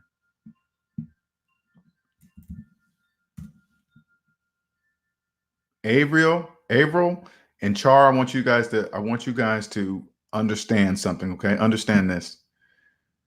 Don't get sucked in to believing it's just going to be that way till you're dead. Don't get assimilated by the rest of the people in the debt matrix, because it's not true. I'm on the other side of it. No, I'm not rich. I woke up one day and decided that I did not want to be a slave any longer. I was like, how much are my slave papers? The majority, listen, okay, this is the bigger picture. This is the bigger picture. I want you guys to understand this. Once you get out of debt matrix, this is clear. It's not hidden. Slavery is alive and well. Student loan debt is the colorblind slave master. It doesn't care what color you are. It doesn't care where you live. It doesn't care your occupation. It doesn't care. Don't get caught up in politics and racism. And you think student loan care what political party you belong to? If you're a Democrat, Republican, do you think student loan debt care who the president is? Does it care what neighborhood you live in? No, because all it sees is green. Slavery is alive and well. This is where people sign up to be volunteer slaves.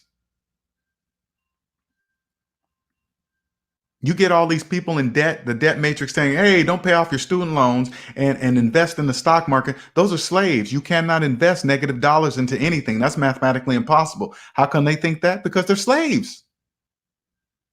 Only slaves believe they can invest money that doesn't exist. That's a slave. That's a true slave. You can't ask a slave, hey, why do you think you can invest negative dollars? Why do you think you can invest in money that doesn't exist? They won't have an answer for you because they're a slave. Slaves don't know that answer. Avril says, I did not finish graduate school. I have 4 classes. So you're saying right now you don't, Avril, are you saying you don't have any degrees right now? Is that what you're saying?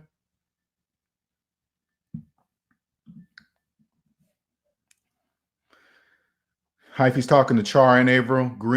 You both have something to show for it all. You both are here, so you both woke up and learned your lesson. Rise up. Oh yeah, thank you, Hyphy, for pointing that out. Thank you, sir. Thank you very much. And he is absolutely right. You're here. You know why you're here? Because you knew something was wrong. This is how I woke up. Thank you for bringing that up, Hyphy.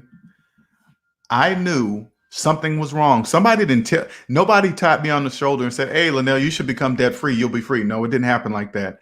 I woke up out of nowhere. I don't know how it happened, why it happened. I can't answer for you. All I knew was something was wrong and I couldn't put my finger on it. And I was just looking. And then I came across Dave Ramsey. Haven't looked back since. See what I'm saying? Thank you. Thank you. See what I'm saying? It's nothing but love in this room. This is the SMD family. I want to welcome Char and Averill to be part of it. This is where you will get encouragement to understand and believe that you can be free. It is possible. I'm not an alien. Hyphy's not an alien. I think, Hyphy, you from Mars? Jupiter? Or are you just from Earth? Are you just a regular human being? We're just regular people. You can be free. Don't get caught up in you need to buy a home and you need to go to college, else you're nobody, or you need to worship the credit gods, Experian, TransUnion, and Equifax. You don't need to do any of that. Only people in the debt matrix worship. Only slaves worship the credit gods. Slaves. NC Briggs says, thank you to Cosmic Wisdom. I downloaded it now. I just need your brain to use it tight, use it the right way. Yeah. Ill Will says, have a good afternoon, SMD family. Take care. I have to vacate the premises. All right, sir. Make sure you're back on time, though. Okay. You better not go a minute over that hour lunch. Avery says, I have a Bachelor of Social Work. Okay. Put it this way, Avery. Okay. This is what I suggest. Okay. I'm going to give you some without even talking to you first. Once you get that chapter 7, please follow through with that. Please go all the way through with it. Now, question, is your husband in debt? Is your husband in debt? Is your husband on board with you becoming financially free? Is he with you? Oh, Jupiter, Jamaica. Oh man, I got to get there, man. I didn't know you were born in Jupiter, Jamaica. I'm gonna run out of gas before I actually get there. That's the problem. I got to get me like a Tesla or something, and I'll make it that far with built-in space travel. You know what I'm saying? Averill says, I've been running away from my debt for a long time. I'm going to take care of it with help. Yes, I can help you. I promise you, Averill, I can help you. And I'm not even bragging, Averill. I'm telling you, I will be unlike any channel on YouTube. Unlike any channel on YouTube, you'll never, 9 times out of 10, you'll never hear anybody speak the way I speak about debt. I'll teach you a whole new language about money I was never taught, and now I'm teaching everybody, as many people as I can. And when I say me, it's just, I say this because I'm like the face of SMD. This is everybody. This is way bigger than me. I'm gonna teach you a way so you don't even need me anymore. Need the SMD family. You'll be free on your own, and then you'll just be happy to help everybody else. I want you to be able to say, hey, you know what? You don't have to give up. I had $261,000 in debt and I got out.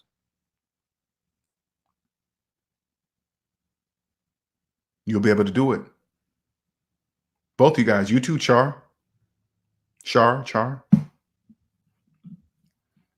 I had to downsize my life. I have 2 kids, 14 and 9. Yeah, downgrade your life. I always say this too. Ignore what the people in the debt matrix are going to say. If you downgrade your car, you downgrade your life, they're going to think you're smoking crack. They're going to think you're on heroin. Why you go from a Cadillac Escalade down to a Toyota Corolla? You must be broke. How come you're not going on vacations? How come you're not celebrating Christmas? How come you're not buying this? Don't listen to any of those guys. Don't listen to any of them. People in debt, the debt matrix, they want you to stay there with them. They don't know they live there. They don't know they live in the debt matrix. They don't even know they're in debt. They believe student loan debt is normal. Do not listen to those people. You do this not only for yourself, you do this for your children. Because I promise you, you do whatever it takes to get out of this student loan debt, you're going to naturally carry this habit down to your children. You're going to be like, hey, I'm going to share something with you right now. and it's going to change your life. No, this is what you're going to do. This ain't even an option. This is what you're going to do. And I always tell people like this: you want to see do you want to feel what it's like, how things will feel for you in the real world? This is what I want you to do. Go get a Monopoly game. Okay, go get the game of Monopoly. This is what I want you to do. I want you to pull out the rules of Monopoly, and I want you to read the rules yourself, not what you've been taught growing up, because never once I pulled out the rules of the game of Monopoly and read the rules myself. You only play by the rules. Because I remember growing up, I played Monopoly to where, like, if somebody had to pay the fee to get out of jail, or the community card said, hey, you got to pay this tax, and it would go under free parking or in the middle of the board, and whoever landed on free parking would get all the money. That's not real life. When's the last time in the real world, when taxes were collected by the state or federal government, or a parking ticket or get out of jail, when's the last time they gave all that money to a person? Never. Then why are you playing like that in Monopoly? Only people in debt play like that. That's not real. Don't teach your kids how to do that. You play from the debt-free perspective always. If you have the money in your hand, you can buy it. If you don't, you don't buy it. Who cares what they're buying? It doesn't matter what they're buying on the game. And then once you play from the debt-free perspective, you play with only people in debt. That's not hard. 85% of Americans are in debt, so don't worry about it. You'll have every single player you play with will 9 times out of 10 be in debt. How to tell if they're in debt? If they have a car payment, if they're a homeowner with a mortgage, if they have a brand new cell phone and they're making cell phone payments. All those are prime candidates to play Monopoly, because they're going to play in debt because they know nothing else. They know nothing else. So they're going to play in debt, and you play debt free. Then you'll learn how it works in the real world. This is how it works in the real world. They're bringing from the real world what they know to the game of Monopoly. If they play, hey, yeah, we collect the fees and we put it under the free parking, you say, no, I don't want to play. I want to just play by the rules of Monopoly. And the games of the rules of Monopoly, that doesn't exist. So if you guys play like that, no, I don't want to play. But if they say, okay, cool, we're gonna play by the rules, that's when you play. And you will win every single time. You cannot lose against a person in debt. Even if their profession was in real estate, don't be nervous about that. That just because they're in real estate, that means nothing. It doesn't matter how long they've been in real estate. If they're doing it while they're in debt, it doesn't matter how they're doing it. It doesn't matter. Charles says, I thought I had my debt controlled. Oh, I overworked myself, not spending time with my kids. I got overwhelmed and start to have anxiety. Okay, so outside the debt matrix, we're going to break this down, okay? So you can see, because it's all true. The statement you're making is true, but it's caused by debt. I want you to understand, Char 1, 2, 3. Once you're out of debt, everything that you've explained in the statement no longer exists. It no longer exists. You thought you had your debt under control, though you knew you had $72,000 in student loan debt. See what I'm saying? That statement right there doesn't make any sense. And this is not any negative. I'm just telling you what is when you're outside the debt matrix. Millions of people think the same way. That first sentence, millions of people think that. Only people in the debt matrix believe they have that under control while paying student loans their entire life. That doesn't even make mathematical sense. You overwork yourself and not spend time with your kids. That's what happens. When you can't show up for the game or your kid's soccer game, you say, hey, honey, I'm so sorry. I'll make it up to you. No, you can't. That time's gone forever. You're lying to your children. Next thing you know, they're 18. It's too late. It's gone. All because you wanted not you. I'm not saying you specifically, Char, but I'm just saying in general. I'm talking to everybody in the debt matrix. All because they wanted that car. And then when you're in debt, you really start to face it. And then you start getting anxiety about it. Oh my God, I can't believe I added up. Because what you're just telling me right now, Char, is just the $72,000 in the student loan debt. If you have now outside looking in, okay, because you will have this gift. I call it a gift, But as soon as I hear somebody buried in student loan debt, I know they have other debt. You know why? Because they can't pay their student loan debt. If they can't pay their student loan debt, they can't pay their other debts. So they got a lot of debt. That doesn't count the car note. It doesn't count the credit cards. It doesn't count the payday loans. It doesn't count all that. Just that's 72,000 is just what it is today. But if you add it all up, it's going to be more than that. People are scared. And if this is you, Char, if you even scared to add up your total debt, that's what millions of people in the debt matrix do. They don't add it up. They don't even look at it. They don't, nothing. They put it in the back of their mind and then they believe it's going to go away. It's not going anywhere. Especially student loan debt. That's not going anywhere. This is what I suggest to a lot of people. If you're listening, you're new to my channel, add up all your debt. If it takes more than 10 years, if it will take more than 10 years of your working life to pay it off, file for Chapter 7 bankruptcy fast. Let me say that one more time. If you add up all your debt right now and it takes you more than 10 years of your working life to pay off, file for Chapter 7 bankruptcy right now today with a lawyer.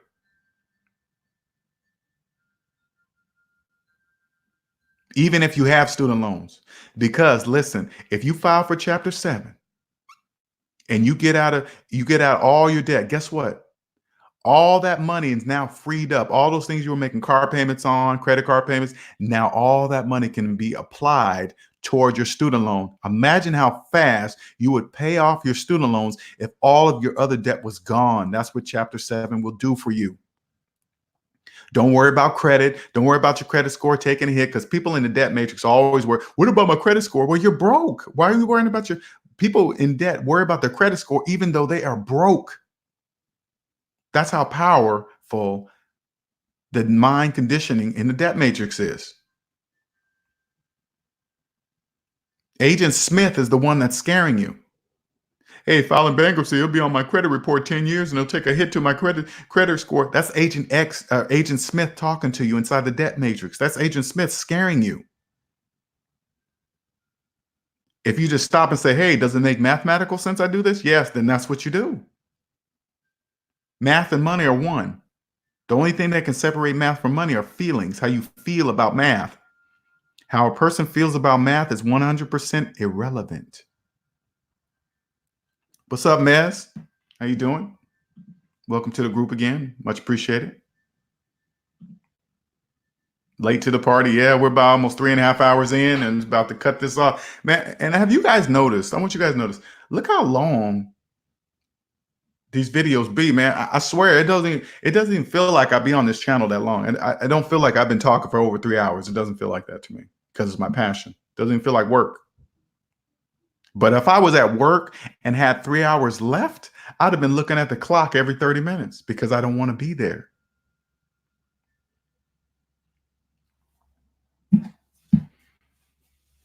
All right, you guys, any other questions? Any other questions? I'm gonna keep posting my stream just in case if anybody want to jump in and come on the stream and talk.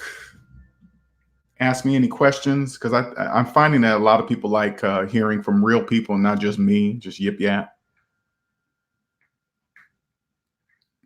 Any other questions, you guys? Any other questions? We're gonna wrap this up at 3 hours, 30 minutes. So we got about 7-8 minutes left now. Oh, DTN came back. I'm still here. I'm back again. Linnell, you still here? Yep, this is my passion. We're gonna go about 7 more minutes. I'm gonna cut it off at 3:30 unless somebody asks a question. Come on and join the stream. Totally up to you. But we're gonna cut this off in about 7 minutes.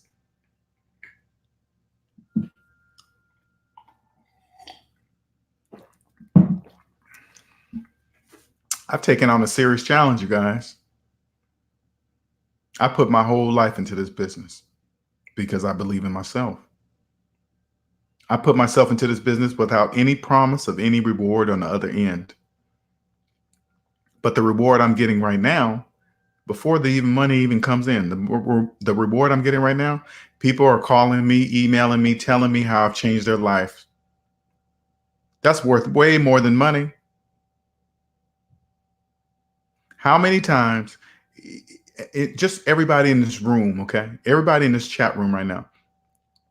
How many times in your life has somebody came up to you and said, hey, you've changed my life? How many times that has ever happened to you? That's never happened to me. Nobody's ever come up to me and said, hey, man, you've changed my life. That's never happened.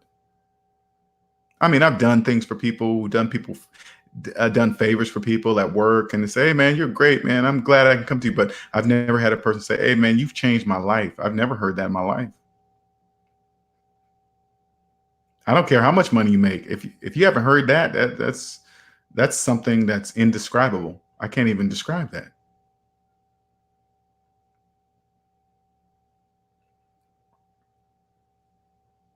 All right, we got about 6 minutes.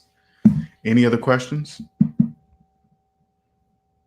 Let me throw this stuff up here so everybody understands. Don't forget to share the channel, please. And if you guys out there listening, if you can get me on other channels or get me into some schools or tell your teacher, your kids' teachers, hey, I got this guy. He can probably teach. He can help kids understand finances different like any other person, college, anybody. I'm just, I'm ready to go on tour.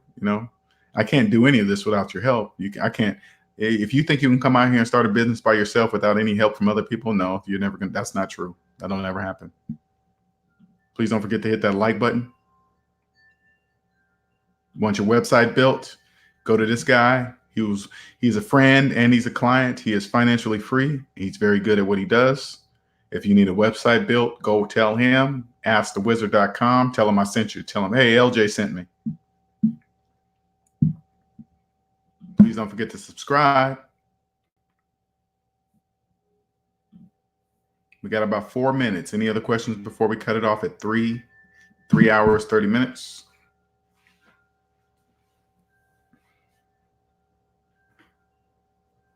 I appreciate you guys all. I appreciate everybody who's part of the S&D family.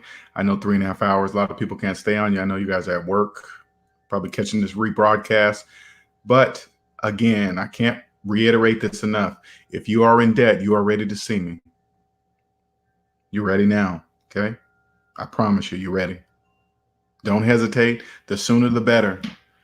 I'm 50, okay? If I'm 10, 15 years older than you right now, you got plenty of time to pay off your debt. I don't care how long it takes. If it takes you 5 years to pay off all your student loan debt, I guess it just takes 5 years to pay off your student loan debt. There is no other answer. You're either gonna be 40 with student loan debt. You're either gonna be 50 with student loan debt. But if you don't pay it off, that's a guarantee. When you turn 50, you ain't pay off your student loan debt. You will just be 50 with student loan debt. You'll be 60 with student loan debt. You'll be 70 with student loan debt.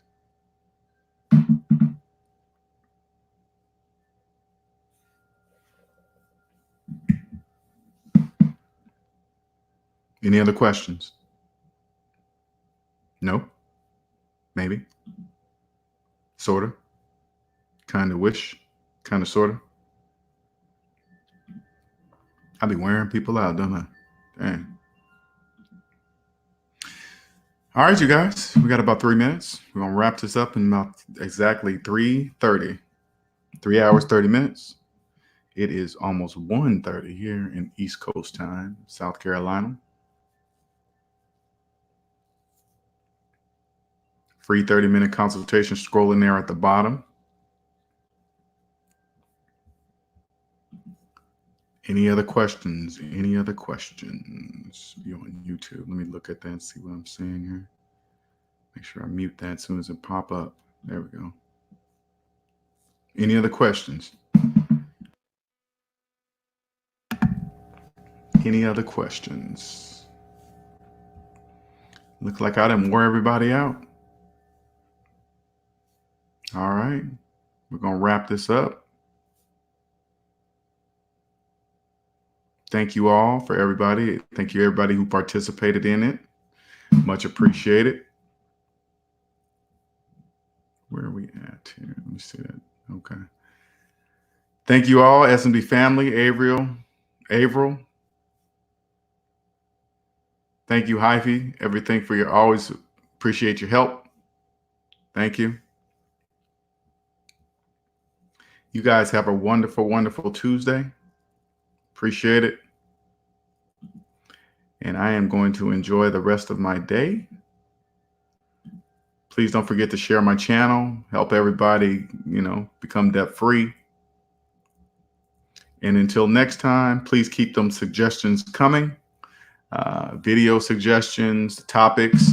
And I think Dr. Meadows and we are putting together another collaboration, and it's going to be a really good one. So once we get those dates down, I will make an announcement about that, and then you guys can jump on and hear about, we're going to talk about student loan debt, and it will be wonderful for you guys to hear from a doctor from his own words, okay? His own words, Dr. Meadows, okay? He sent me an email today, and so we're going to put together dates, and he's going to come back on, and then you guys get to hear from a doctor, because the majority of people in debt, they totally forget how much in student loan debt doctors have to go deep into to get that doctorate degree. So I look forward to that. So you guys have a wonderful day. NC Briggs, thank you, Hyphy. Enjoy your day. See you later.